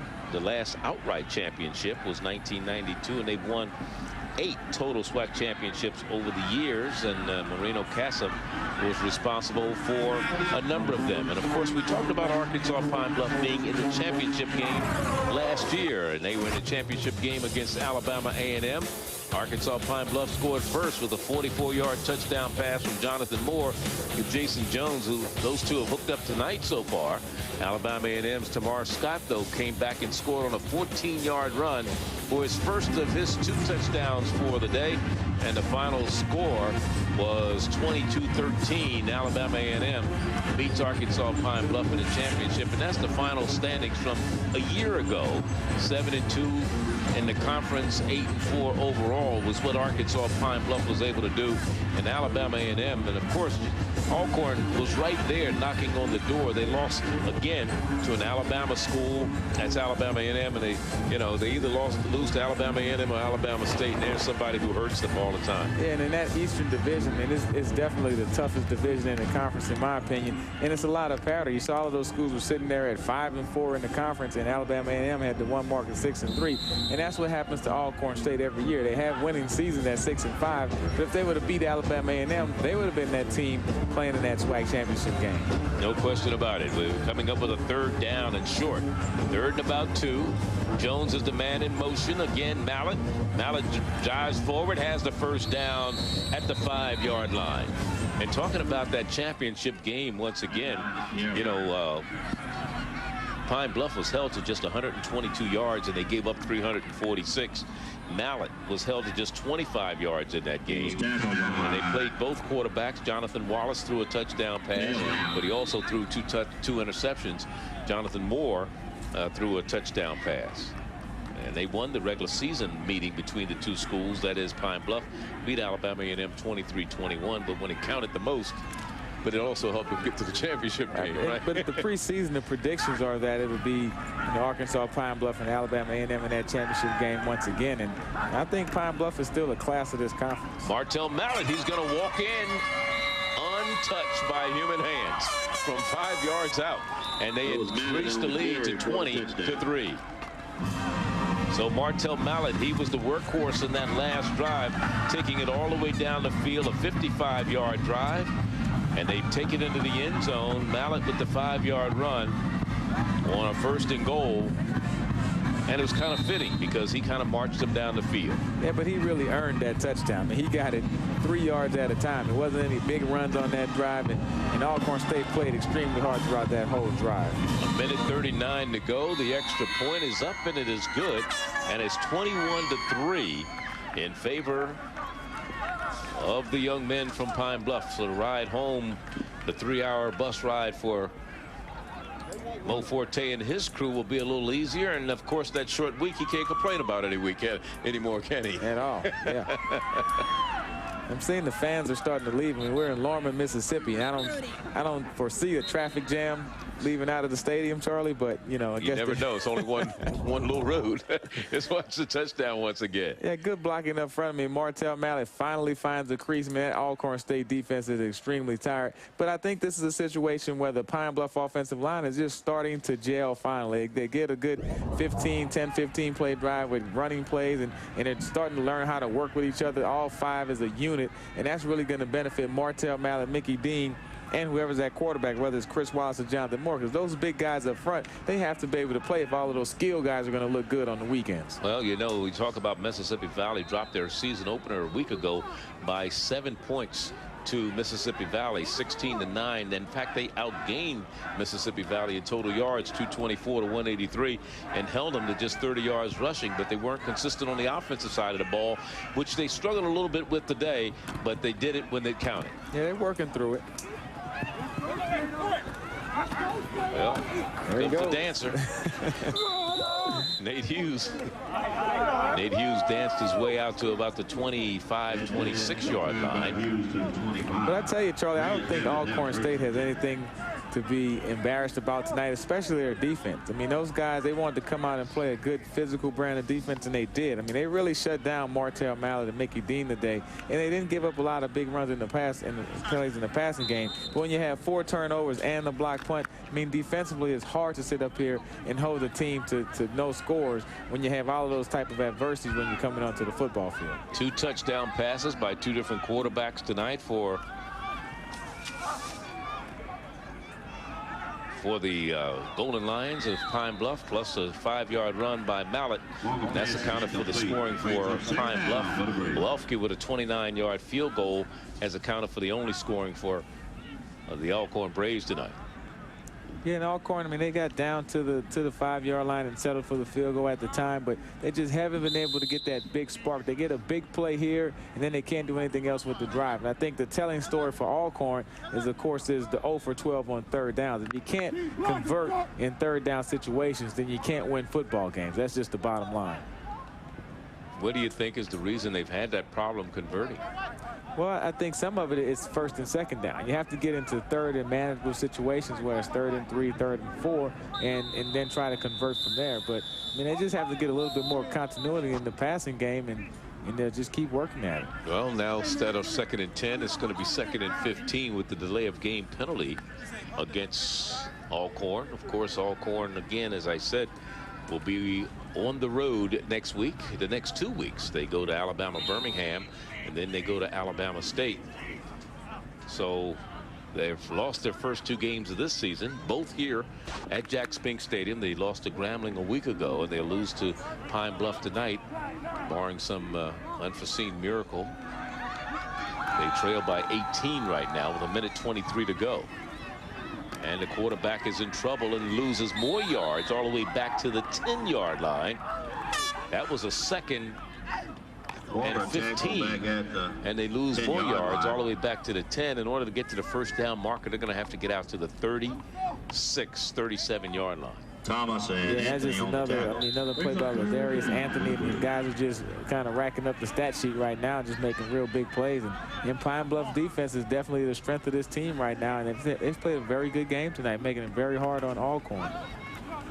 And they keep the ball on the ground, a little safe play. They still haven't converted a 3rd down this evening, and that's as you said, you have to be in manageable positions, not 3rd and 23 and 220.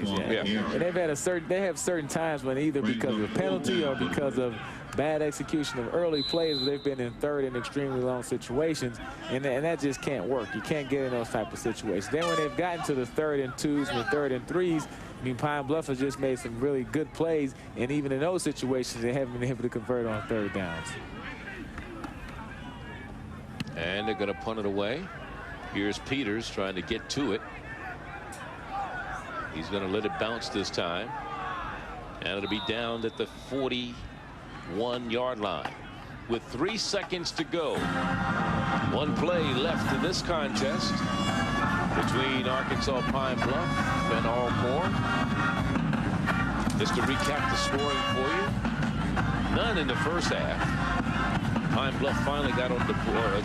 First quarter, I should say. Pine-Bluff finally getting on the board in the second quarter with 4:29 to go on Wallace's 21-yard pass to Jones. And then Welfke made it a 7-3 ball game in the third quarter with 7:53 to go with a 29-yard field goal for Alcorn. Moore's 13-yard pass to Bryant made it 14-3. And then Malik's 5-yard run with 1:39 left to go in the game made it 21-3. And that's the way this ends, as Mo Forte, very happy man, increases his record at Pine-Bluff to 18-16 with the victory tonight in his 4th year. The MEAC Coach of the Year in 1986 took his Pine-Bluff team to the championship last year against Alabama A&M. And whenever you can win a football game, it's a great thing. But when you can win on the road in this conference, is even better. So I know Mo Forte is going to take this victory. You have 10 days off now to your next home opener against Alabama State, and you're right in the driver's seat once again in the West. And I think you found something because your backup quarterback and Jonathan Moore has stepped up into the football game and made some big plays to get that high-powered offense rolling once again. Well, we're going to come back and wrap things up from Jack Spink Stadium in Norman, Mississippi, on the campus of Alcorn State. They lose it to Pine-Bluff by 18.